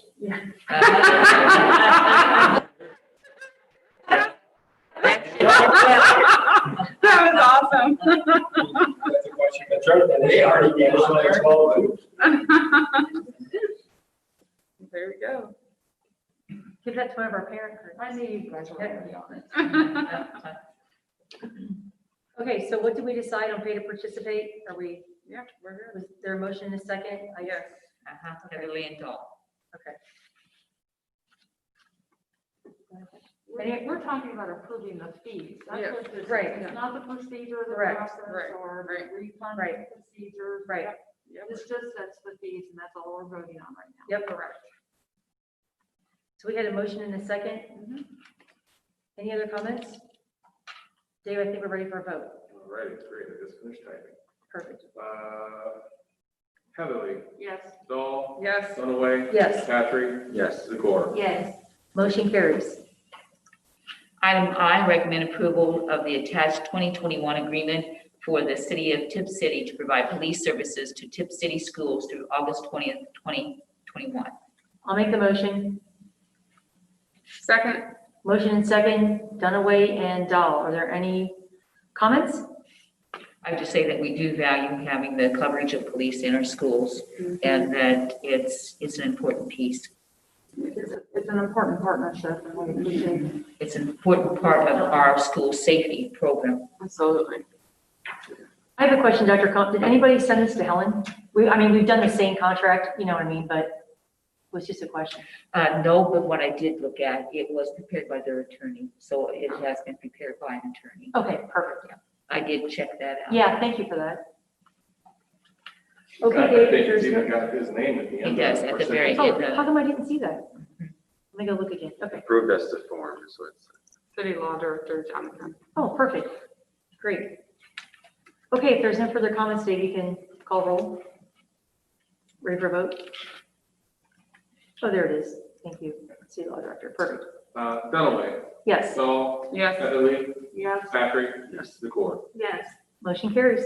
Item J, recommend motion to authorize the treasurer to add the TSEP 911 radio to the radio equipment form on file with Miami County Communications Center at no cost to Tipp City exempted village schools. Can I get a motion in a second? I'll move. I'll second. Dahl and Dunaway, any comments? I would just like to say thank you for keeping up on this, Dave, and following up on this. I know this is, the email came a while ago and we were waiting, and so thank you for not losing this thread. So appreciate that. I think it'll be good for the group. I do too. Ready for vote? Dahl, Yes. Dunaway, Yes, Heatherly, Yes. Patrick. Yes. Zakor. Yes. motion carries. Item K, This is CJ transportation discussion. Correct, we're gonna let you read that comment, Dave. If you recall, during our public comment section, we had a letter from Mrs. Rebecca Shinneman asking about CJ transportation. I included some documentation for the board, just giving a history of what has been transpired in the past. I believe the board has been included on emails previously on this issue. From what I understand, back in 2010, the district had declared transportation to CJ in Dayton Catholic schools impractical, meaning that we felt that it was impractical to pay to have students transported to CJ from Tipp City. And that meant that we would then pay the families for students that went to CJ a payment in lieu of transportation. And normally, right now, it's about $240 a year per student. We'll provide a family for that. However, the district was sued by one of the families that was attending CJ. They wanted transportation provided by the school district. The school and the family that sued went to the Ohio Department of Education, and their board ruled that because CJ's building was within a 30-minute drive from Tipp City, we could not. They said that we had to provide transportation to the families, and so one of the ways that one of the ways students can receive transportation is by bus, which is the normal route that we usually see, or we could work with another entity to provide that transportation, and that entity can also include public transportation. So what was set up was the families would have their students bused to Vandalia. We have a private school in Vandalia that we bus students to, and in Vandalia you have the closest RTA bus stop, and then the families they had bus passes where they could get on the RTA bus and go to Dayton. And So now we have 10 years later, I believe Mrs. Shinneman is asking that the board provide payment in lieu of transportation rather than the bus passes. And from what I have done for my research and what Mrs. Kim Nadolny has done, our transportation supervisor for her research, and when we reached out to Fred Compton, who is with Retzel, who represented the district at the time, it was determined that, let me see if I can find this. When I contacted ODE, Mr. Lambert was asked to give me a call. I believe his name was Jim Lambert. He contacted me. We discussed the issue. And it was determined that if none of the facts of the case have changed, so CJ has not changed buildings, Tipp City has not changed buildings. There's no new roadways connecting CJ and Tipp City. So there's nothing that's changed in this case. And since nothing has changed, the board is not going to entertain, the state board is not going to entertain a reissue of this case or looking into this case again. Let me go back and read specifically what was provided by Mrs. Nadolny. It said, per the resolution of November 9th, 2010, in quotes, resolved, the State Board of Education approves the recommendation of the hearing officer and does hereby decline confirmation of the determination of the Tipp City Exempted Village School District that transportation is impractical for students who attend Chaminade-Julian Catholic High School, a chartered non-public school in Montgomery County, Ohio. And this said the state board may approve the payment in lieu of transportation or may order the Board of Education to provide transportation. They ordered us to provide transportation, and then in bold she had listed the decision of the state board as binding in subsequent years and on future parties of interest, provided the facts of the determination remain comparable. And when I spoke with Mr. Lambert, I spoke with Mr. Andy Smith today. He's the area coordinator, and he provided with me the information that he had sent to Mrs. Shinneman. And he basically said, if something has changed, so the public school district of residents may only consider making payment in lieu of transportation for eligible pupils based on one or more of the following considerations found in Ohio law. The time and distance required to provide just transportation, that has not changed. The number of pupils to be transported, there's only 4. I don't know if that has gone down or if it's increased, but 4 students on a bus, yeah. The cost of providing transportation in terms of equipment, maintenance, personnel, and administration, whether similar or equivalent services provided to other pupils for transportation. I have been told by Mrs. Nadolny that we do not transport any students south of 70. That's where we stop. I think furthest north we go is Christian, Troy Christian. I believe over 20 students ride that bus, so it's a little different. So from my understanding is we cannot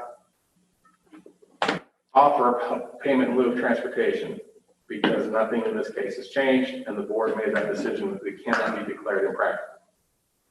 I mean, that's the discussion I had here today. Corinne, I want some of that. I mean, I would love to offer the payment in lieu of transportation. I think that would make this very easy. Right. However, we did offer that in the past and we were sued for it. And it was found that we couldn't provide payment in lieu of transportation. And so the way that was determined to provide transportation was through the RTA style. So I'm sorry. Yeah, you go right ahead. Okay, so let me kind of pose this a different way. So if I'm understanding this correctly, our hands are currently tied due to the original lawsuit. That That's is basically what I am believed okay. to. So I'm reading the email, so that's basically handcuffing us. So let me ask a different question. What would it take to change that? And can we? I guess that would be the question. Maybe we don't know the answer. I do not know the answer. And I don't either. I mean, Okay. it just seems like I got somebody, one of the gentlemen I spoke to just said, I just pay it. And I said, but I can't. Because we have that lawsuit. Yeah. Right. And if we did change it, and we've got 10 years where people maybe had asked for payment in lieu of, and we had to say no. I mean, this is not the first time it's been asked Oh, for. comes up annually. Yeah, and I'm just going off of the facts that have been provided to me by the Area 2 and Area 3 coordinator. And Mrs. Nadolny spoke with somebody at OSBA, who in turn works with ODE closely. And we've all been told the same thing, that the facts are the same, we can't do anything. So, yeah. And I think Mrs. Nadolny and I, we did sit down and try to calculate the cost of transporting 4 students by bus. I believe it was over $10,000 per year. That's not even what they want, right? Correct, They that's don't not what want they to be- want. They just want payment. They just just want payment. want payment. Which is And the one thing we Other can't. families are being paid in our district for transporting their kids, is that correct? To other private schools, yes, So why is this different? because The lawsuit. the lawsuit, But is that lawsuit, that party that was involved in that lawsuit, are they still a part of this? they're not, they still live in the district, but No, but they they're don't have not. students in the district. Yeah, so that's, I mean, we were able to declare something impractical based on the number of pupils, how much it might cost. I mean, we could, so for those other districts where we do provide payment in lieu of transportation, we made that determination sending, I don't know, let's just say 5 kids was not practical, so we gave out the 5 payments of $240, and that was it. Well, we just did the Stiver one for the 2 students to go to Stivers. Didn't we just do that? Yes, we did the one for Stivers, yeah, we had 2 did the students going to payments Stivers.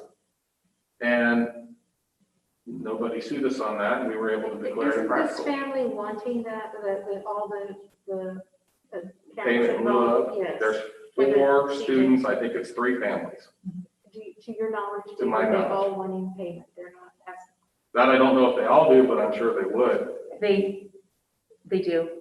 We've gotten Well, I emails. don't understand this, and I think that, I don't know, I mean, first of all, things have changed. Okay, maybe not the location of where our school is and the location of where their school is, but let's be frank here, we were in a panic of opioid overdoses in Dayton. And that was something that was not on the radar, I believe, when this was 2010. done in 2010 with the hearing officer. So that is a big change. It was a huge change. It's still relevant. It's just that it's, getting the back burner to another huge change, which is called COVID.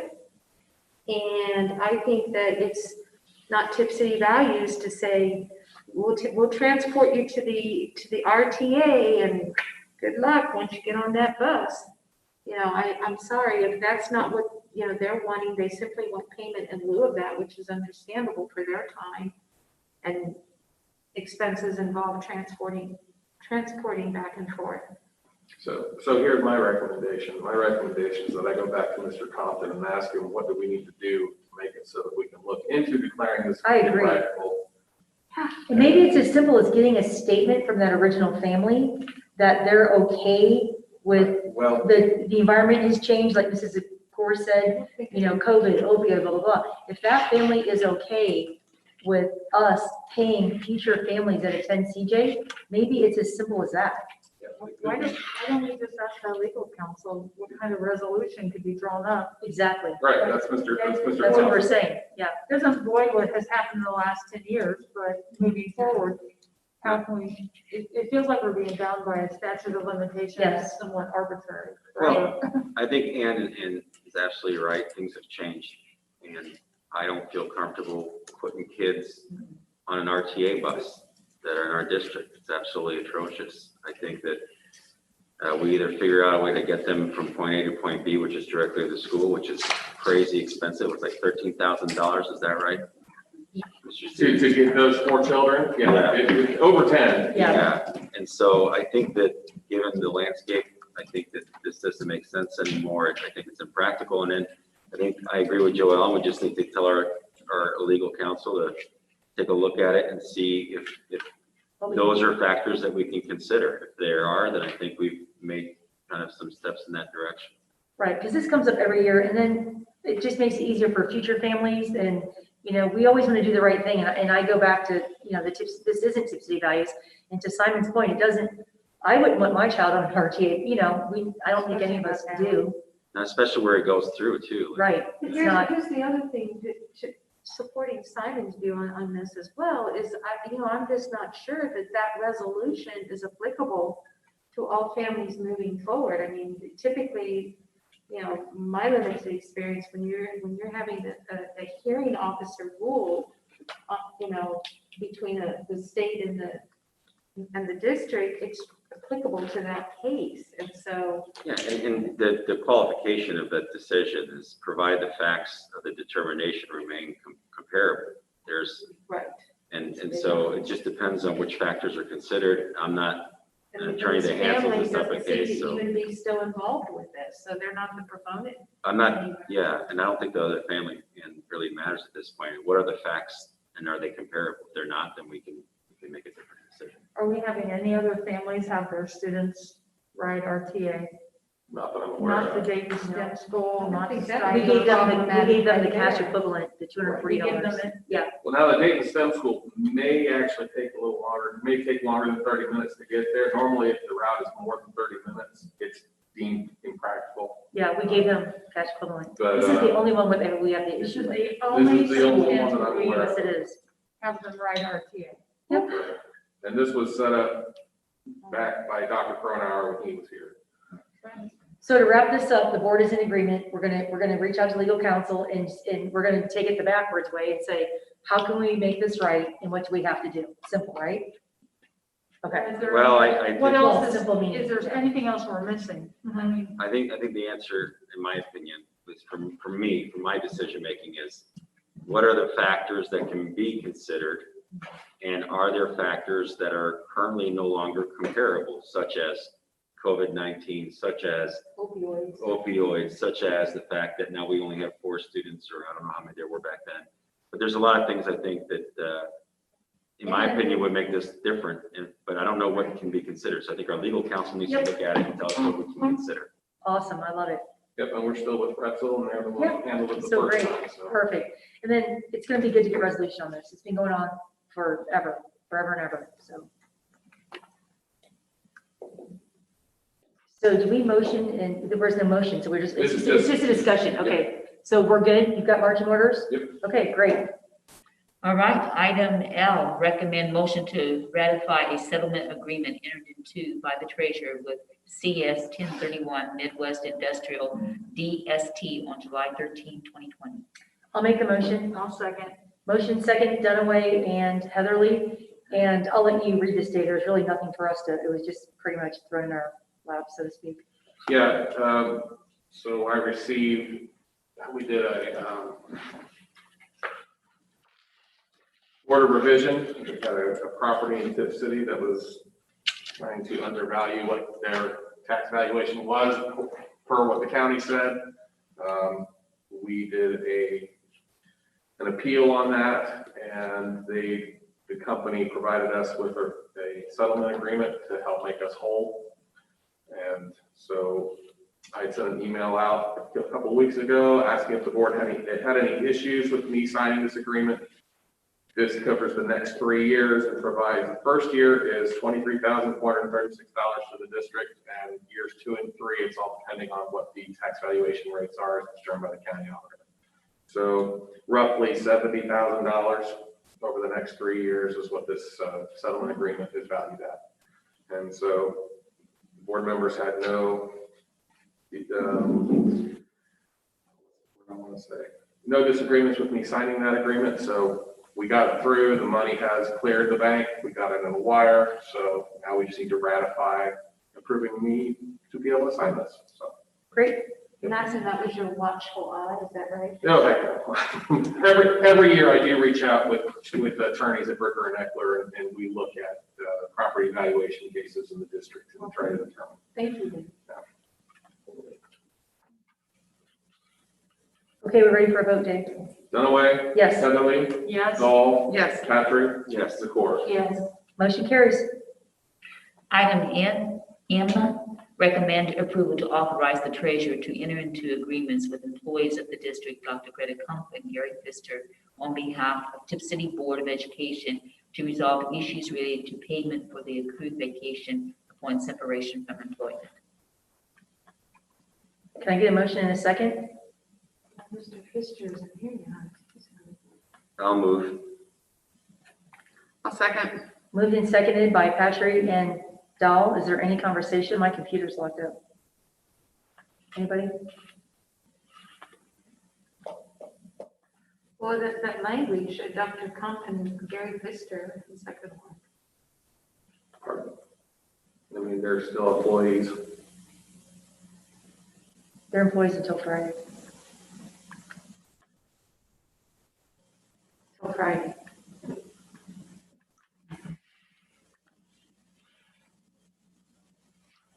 Kind of same issue like we had with the previous two employees.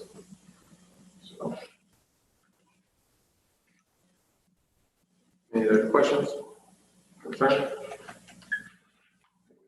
Hit that one. My computer's locked up, so go ahead. I'm good. Okay, ready for a vote?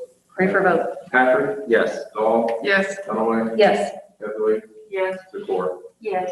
Motion carries. Thank you. You want to use mine? No, it's okay. Item N, This is another discussion to consider the sale of property.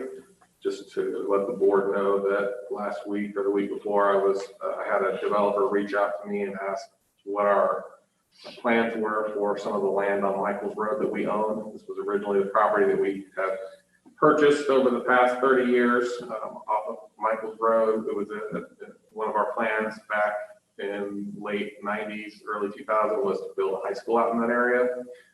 And ended up not being put there, but we still own the land. And they're just curious to know if we'd be interested in selling.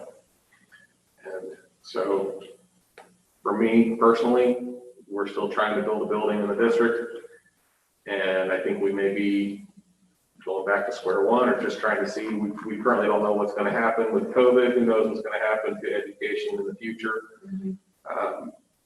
My personal thoughts were, why get rid of it if we don't know what we're going to do with it? We've had it for 30 years. What's another few more years just in case? Especially when we are around the corner of putting in a building. I know that we've had a plan to build on the Kirk Hyatt site, which is great. Those are all for the plan, but just don't want to get rid of all your options. So my personal thought, but I said that I would approach the board and ask them to see if they had any thoughts on this, if they want me to continue discussions with the developer or not.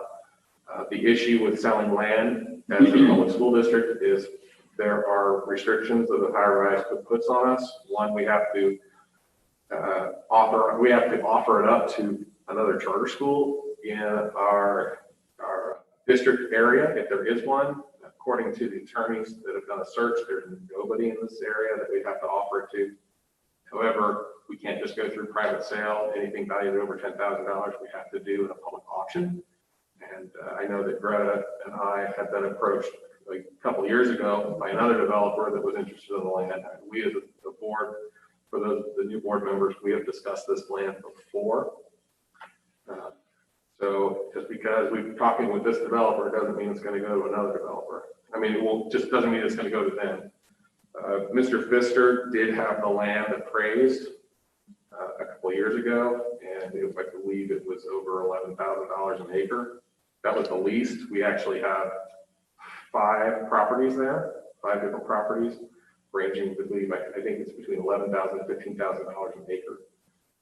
The one caveat here, though, is, as has been mentioned before, the land that this developer is interested in is the land lab that the school has. And it was purchased from a family back in 1987.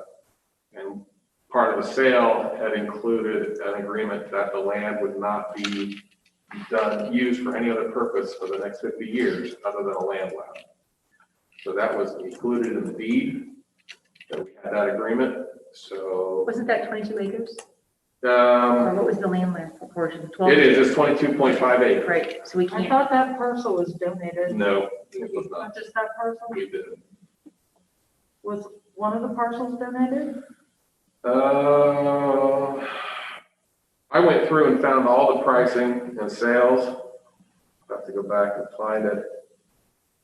My recollection is that that was part of the terms, is that Well, people have, the previous board, we had to look at the terms of the donation, and we didn't have, it would require us to do some sort of deed Correct. search, which we would have to authorize We the couldn't, cost for that. remember Do we, you remember? well, we Yeah. couldn't find next to kin. We were gonna try to find next to kin and we couldn't find next to kin. And the 22 acres was donated for that lab, so we can't touch that. And then the whole conversation just kind of died. We Yeah. didn't really do anything with it. so the attorney, when we reached out and said, what do we need to do to try to even sell this land? And they said, because of the deed restriction that's on it, you need to find next of kin. Right. You can't determine next of kin. You need to pay a genealogist to find next of kin. Right. Although I believe we can find next of kin. Yeah, it's a small town. My new payroll clerk, Michelle Bell, is like, well, I know someone Yeah, small town, we can find it in 5 Yeah. minutes. We have a genealogy department now. I'm pretty sure we can find everybody. Somebody's getting a bonus. So in the end, we need to determine the next of kin and reach out and see if they'd be even willing to. Well, release first we the just need to restriction. decide if the board wants to sell the Right. property. So we might not even make it that far because Correct. personally, we just had the whole open enrollment conversation. And then we found out there's like 167 individual home sites currently under construction in Tipp City schools. So if each of those houses have 2 kids, that's very conservatively 300 more students. So if we sell this and we're adding more individual home sites to our community, we're still trying to build new buildings. My personal opinion is, no, we don't need more homes right now. Hold on to the land because we don't know what we're gonna need to do in 1, 2, 3, 4, or 5 years. Well, I think we had also discussed previously that that's about the only direction for our community to grow. And that holding on to that land will increase its value, obviously, but also it provides future boards options for building. If we need to build even a second high school, or Who knows? it doesn't have to mean our elementary needs right now. I think we want to preserve future boards options for growth of our community. It could even be a bus garage, or what if we need to put tennis courts there, or, who knows what, but once you sell it, you're done. So then Teresa, where did you get the 167 residential permit? oh, it was in the Dayton Daily News. Oh my gosh, it was maybe March, April, I forget. Was it 167? It was a Dayton Daily News article. Had to do, it was on the Real estate. New development. Yeah. plan, like, It was in a couple different newspapers. so can we build it? I don't No, it's think, not I a think it's a vote. wise investment if Michelle Bell knows the contact of a relative to get the information. Yeah. Because the information needs to be preserved. It'd be good to have that in our back pocket for now. Yeah, that's a great idea. Get the information regardless. And then, so do we need to vote on There's nothing. Selling. This is to discussion, right? consider the sale of property? Okay, so So I don't want to sell it. I mean, do we want to go round robin and, what's everybody's? I don't see the advantage at this point. It's not costing the district anything, right? There's there's no on it. taxes that will be paid on Like I this say, property. this is not the Mow time. it twice a year. Yeah, about twice a year. When I asked Gary about mowing it, he's like, he wasn't even sure if he mowed it or not. It's actually got farmland on it. It's being farmed, and we do receive farm rent from that. I forgot about I that. want to say it's about $4,000 a year. That we- Oh my gosh, the rent was, I remember this conversation and we were all laughing because the rent is so low that it was, talk about the deal of the century, right? Well, I already mentioned the previous deal of the century for somebody else, but Yeah. that's another game. Yeah, and I think considering this property sale, absent of a plan of development for Tipp City schools, like in conjunction with what do we want to do 5, 10, 20 years down the road as a district, it just can't be taken as one point. Simon, any thoughts? Not really. I think this not on my agenda at this time to sell property. I agree with everybody else. Great. So are we good? So right now, we're just gonna hold on to it if that seems to be the general consensus. So Dave, you'll get back to that person, let them know at this time the board does not which to consider the sale of the property? Okay, Yep, great. good. Okay, And the other person had reached out in the Oh, there's last few two? weeks. Yes, okay. it's the person, and I had shared the business card with Mr. Stefanik, so we will get back out to him. I did want the two of them to at least connect so that that business card, because he had asked some time ago, but just to let him know where we are once again. Well, wonderful. And if somebody else reaches back out again, we'll have the conversation again, but for now, we're holding on to it. Yeah. Item O, continue with discussion, board discussion on allowing future parent presentations. This is another discussion item. Teresa, I'll let you run this one. Oh, yeah, just, for instance, what happened tonight with, the student who wanted to come in and present to us. This has only happened one other time that I've been on the board, so this has been the second time that we've had to address this. So I thought it was important to address it as a board and, see what the thoughts are, how we want to handle it. I'm open for conversation. Because a presentation would mean adding somebody as an agenda item. Correct.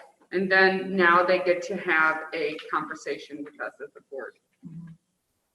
Again, in the past, we've not done this because we have public comment where people get to address the board. And that's that. I mean, I think that citizen comments addresses people's ability to present to the board. I think if a student wants to make their opinion heard, they can come to citizen comments within those rules. And if they want to have something they're trying to articulate presented by someone else, that's on their behalf. I don't see any issue with that either. So long as it's in accordance with our policy, I don't see any other real reason to do anything beyond what we already have in place. I guess I'd have to understand why presentation is different than just someone voicing concerns or comments. So we've had only two times now for me. It was another situation where a parent had, I think, 3 or 4, help me Joel if I'm incorrect, but this parent had 3 or 4 students open enrolled into Tipp City schools. And because of the grade banding issue, all but one of her children were accepted. So she requested a meeting with the board. And the way the board handled it was she stayed for the entire board meeting, and at the end of the meeting, I would call it a citizen comment. I can't remember if there was two-way conversation or not, but she got to say, this is, all but one of my children, her whole big thing. And we listened. I can't remember. Did we have two-way conversation, Joel? Do you remember? I don't remember any of this. Was it the high school, Teresa? Family came in? Yeah. It was just public, it was just. Right, public so, comment. but we made her wait through the whole meeting, which, remember, I didn't like, because she had said through a 3.5-hour meeting. Okay, I remember what you're talking about. Yeah, she just said through a 3.5-hour meeting, which I didn't think was very respectful. So when this came up this time, we said, what do we do? Is it, due to COVID, we didn't have the option of having the student come in and read citizen comments themselves, which would have been the easy way to handle it. And then moving forward, if this happens again, how do you handle this? Do we then have 10 agenda items? Is citizen comments an acceptable way to handle it? Well, I We think want to be another fair to reason everybody. that we don't do presentations is because then we have to decide who's allowed to present Right. and who is not allowed to present. Where comments, if you come, you sign, you get your 5 minutes. Mhm. The presentations, we would have to add you to the agenda, and then we're making calls on whether or not somebody's issue is important. And I think everybody thinks their issue is important. So I agree with Simon that we should keep this under citizens' comments, because then everybody has the opportunity to be heard. Right. And I agree with that too. I just wanted to make sure that we were being fair, and I didn't want to make a decision for the board because it's not my decision to make. I'm 20% of the board. And it came up, and we haven't had this discussion as this current board. So I just thought it was important to put it out there for everyone so we all have feedback and that we're heard on our opinions. Are you suggesting that there's maybe a perception that people want to take a meeting with us because they want to plead their cause and hope that we will then respond in a way which we wouldn't. We would have to vote. Would have to be added, we'd have to make a motion, we'd have to vote on it. So often I think in our letters that we receive, there's a request to have meetings with us. And I think that's what you're trying to get at with this topic. Yeah, because they couldn't, right, because the way boards are, we can't have meetings with people because everything has to be open. So, you know, would the only other option be add them as an agenda item, but then our agenda items are going to be crazy out of control. And then we're going to be making choices on who gets to be added and who doesn't get to be added. I mean, to me, this is a huge, like sand trap. We're going to get stuck The in. vehicle is to take your concern to the school, to the superintendent, Correct. treasurer, who would then convey that recommendation to be added to the agenda. Am I correct on that? And we cannot individually respond without saying, this is my individual response, because I can't respond on behalf of the board anyway. So I just think we need to probably make that statement to our community of how we operate. It is, Citizen comment seems to be the most effective way, in my opinion, to handle it.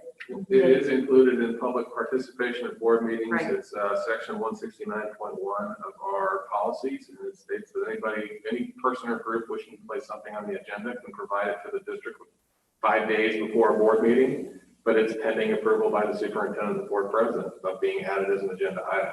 Right. The other way to be able to get on without any of that is to sign up for public participation, come in and speak. So if somebody was asking to be added on the agenda versus a comment. I'm not quite sure of the history of it. It It has to be 5 days in advance. Was Friday night or? You have to give, sorry, my mask is falling off. You have to give a 5-day notice, and then it has to be approved by the superintendent and board president, if I remember the policy correctly. But when was that? When was that first requested? I have no And idea. it ended up being, the letter, I think, that was shared tonight was consistent with a public comment, more of a presentation. So it sounds to me like if someone's asking to be added to the agenda, the rest of the board has no discretion. It's the superintendent in conjunction with the president that determines that. Correct. And then, other than that, if you're wanting to speak with the board, then you come in during the citizen comments. And you always have the option of speaking with board members individually or seeking their audience with the understanding that we don't speak for the rest of the board and we're only one person. I think that probably adequately addresses anything under this discussion, I guess, is my feel, my humble personal opinion. Yeah, I agree. And we are getting a lot of emails, and We I are. think it's important that we acknowledge them, but it's also important that we say in response to that, this is my individual response to you. I do not speak for the board. Yeah, don't So say I want to make personal. sure that we make that comment clear to our community. Absolutely. I would add that every email I receive, I read, and I welcome all of them.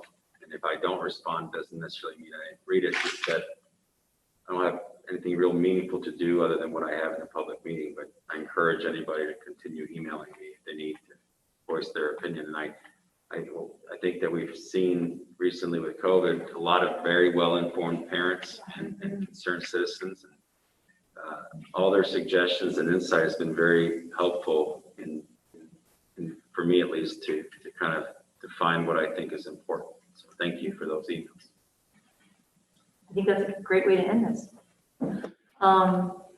So citizen comments, we did at the beginning, which thank you to the board for allowing that. I think that was the right and the right decision and the right thing to do. So that takes us to miscellaneous. Dr. Gomes? Miscellaneous is something, Madam President, that you usually do for us. Oh, do I? Do you want to do it at your last meeting? Why don't you do it? All right, Go for it. miscellaneous. Let's see that enthusiasm that we were all talking about earlier, Dr. Our The big cheese upcoming cake. meeting. Woo! Our upcoming meeting. Under public comment. There we go. The next work session. You're not used to doing Well, this. I know. So I know where to look. I know, I still on the First time in 5 years you got to do this section. The next work session will take place on Monday, August the 10th, 2020, at the Board of Education office beginning at 6 p.m. The next regular Board of Education meeting will take place on Monday, August the 24th, 2020, at the Board of Education beginning at 6 p.m. I like you doing that section. All right, and then we have our revised policy. Okay, I guess I'll take this over again. Okay, thank you. So in our last meeting, in our work session, we discussed revised policy 1520, employment of administrators. However, and that was supposed to be our first read. This was supposed to be the second read. However, due to the issues that we had, the technical issues, we decided to do a first read again of this policy, and we'll have a second read in August. This revision to this policy for employment of administrators includes language for vacation accrual, vacation carryover from year to year, and vacation payout. Again, this mirrors the language that we had done for our non-teaching staff last month in July.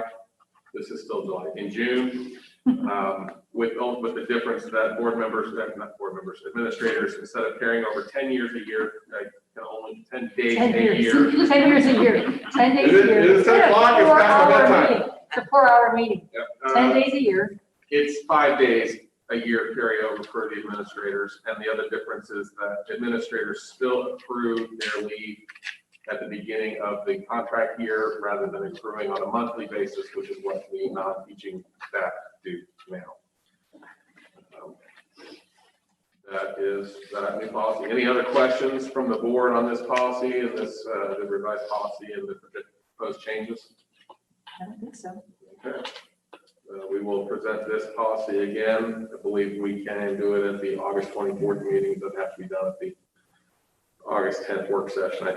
That was getting pretty big already, so we'll just let it ride for another few weeks. Everything big. So Dr. Kump, I think you have to do 13. I mean, it only seems. All right, it is 9:50 p.m. Recommend approval adjourning the meeting. I'll make Is the there motion. a motion? I'll make the motion. Second. Motion is seconded by Dunaway and Dahl. Would you like to hit the gavel up Oh, here? ask if there's any comment. Oh, you gotta hit the gavel. We've never been here. That's a great idea. No way. Wait, we're gonna do the gavel. Just it's Well, she can hit it when she adjourns. There you go. I just want to say one more time, Dr. Kump, I think the job that you've done for this school district has been exemplary and beyond any expectation I think that I could have ever had. Being in this community, I think you always handle yourself with absolute grace and professionalism and showed enthusiasm for the students above all else. I really thank you for all your work. Thank you very much. Thank you, Mitch. I love this district and I have a passion for it, and it's been a very wonderful experience for me. So thank you. Thank you, Tipp community. Thank you. Thank you. Okay, ready for vote? Dunaway. Yes. Dahl. Yes. Heatherly. Yes. Patrick. Yes. Zakor. Yes. I'm good, Greta. Come on, do the gavel. Oh, All right, do it. Do it loud. Can you reach it? No. Oh, gosh. All right.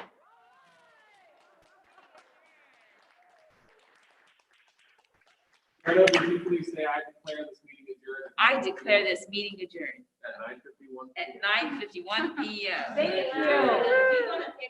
I would love that. Oh, you have to Everybody leave the hear mask? mask on. Didn't you Yeah. want all of our Will you masks? send it to me? She wants them with the mask. I want it with the mask. Oh, we got it. I think we have to be our social distance. Oh my gosh, that's gonna be hard. We can do it. Can you want us to stand? We could stand in our spots because everything. Yeah, we need to see where the Tip City sign is. Good. Tell you what, let me stand They're gonna back sign. here. That'd be good. I want to leave the board Are we done members up there. recording? Okay, come on in. I'm slipping in my Let's paper. see. Hey, you should take the gavel. Just a little bit, perfect. Dr. Kind Cummings of takes the spaced gavel. out, and then Steve, if you could get a little closer to Dave there. You got it. I hope that there's nothing All wrong with right. doing this. Yeah, I would say smile, but I. We're smiling. We are smiling. Oh, that's, Gotcha. I'm gonna take my glasses off. Do it One again, more. do it again. I have my The glasses. runway show. No. You want that one too? I want that one. Now the glasses. One more. She took her glasses off. Oh, no, okay. Gotcha. Is my flag? Perfect. Do you wanna get the picture? You want us to take pictures of you? Oh, here. Teresa, I do have some things for you to sign. Yes, sir. Thanks for making that fun. I mean, everybody's kind of far away, Greta, but. That's all right. That's. Hey, that makes the picture even that more appropriate, because what a weird way to end a 38-year career. Right. 38-year career in a mask. Well, you know, I didn't stop the board meeting, so everybody saw us do all that. Dave, I just want to say once again, thank you so much for applying for the Absolutely. Dave, are you on Sad day, vacation? Doc. Hey, until Monday? Yes. Okay. When Rotary comes back in, come and be our guest. Okay, I would love that. Invite me I sometime. will, it's open invitation. You just, if I'm not there for whatever reason, you're my guest, I'll put my name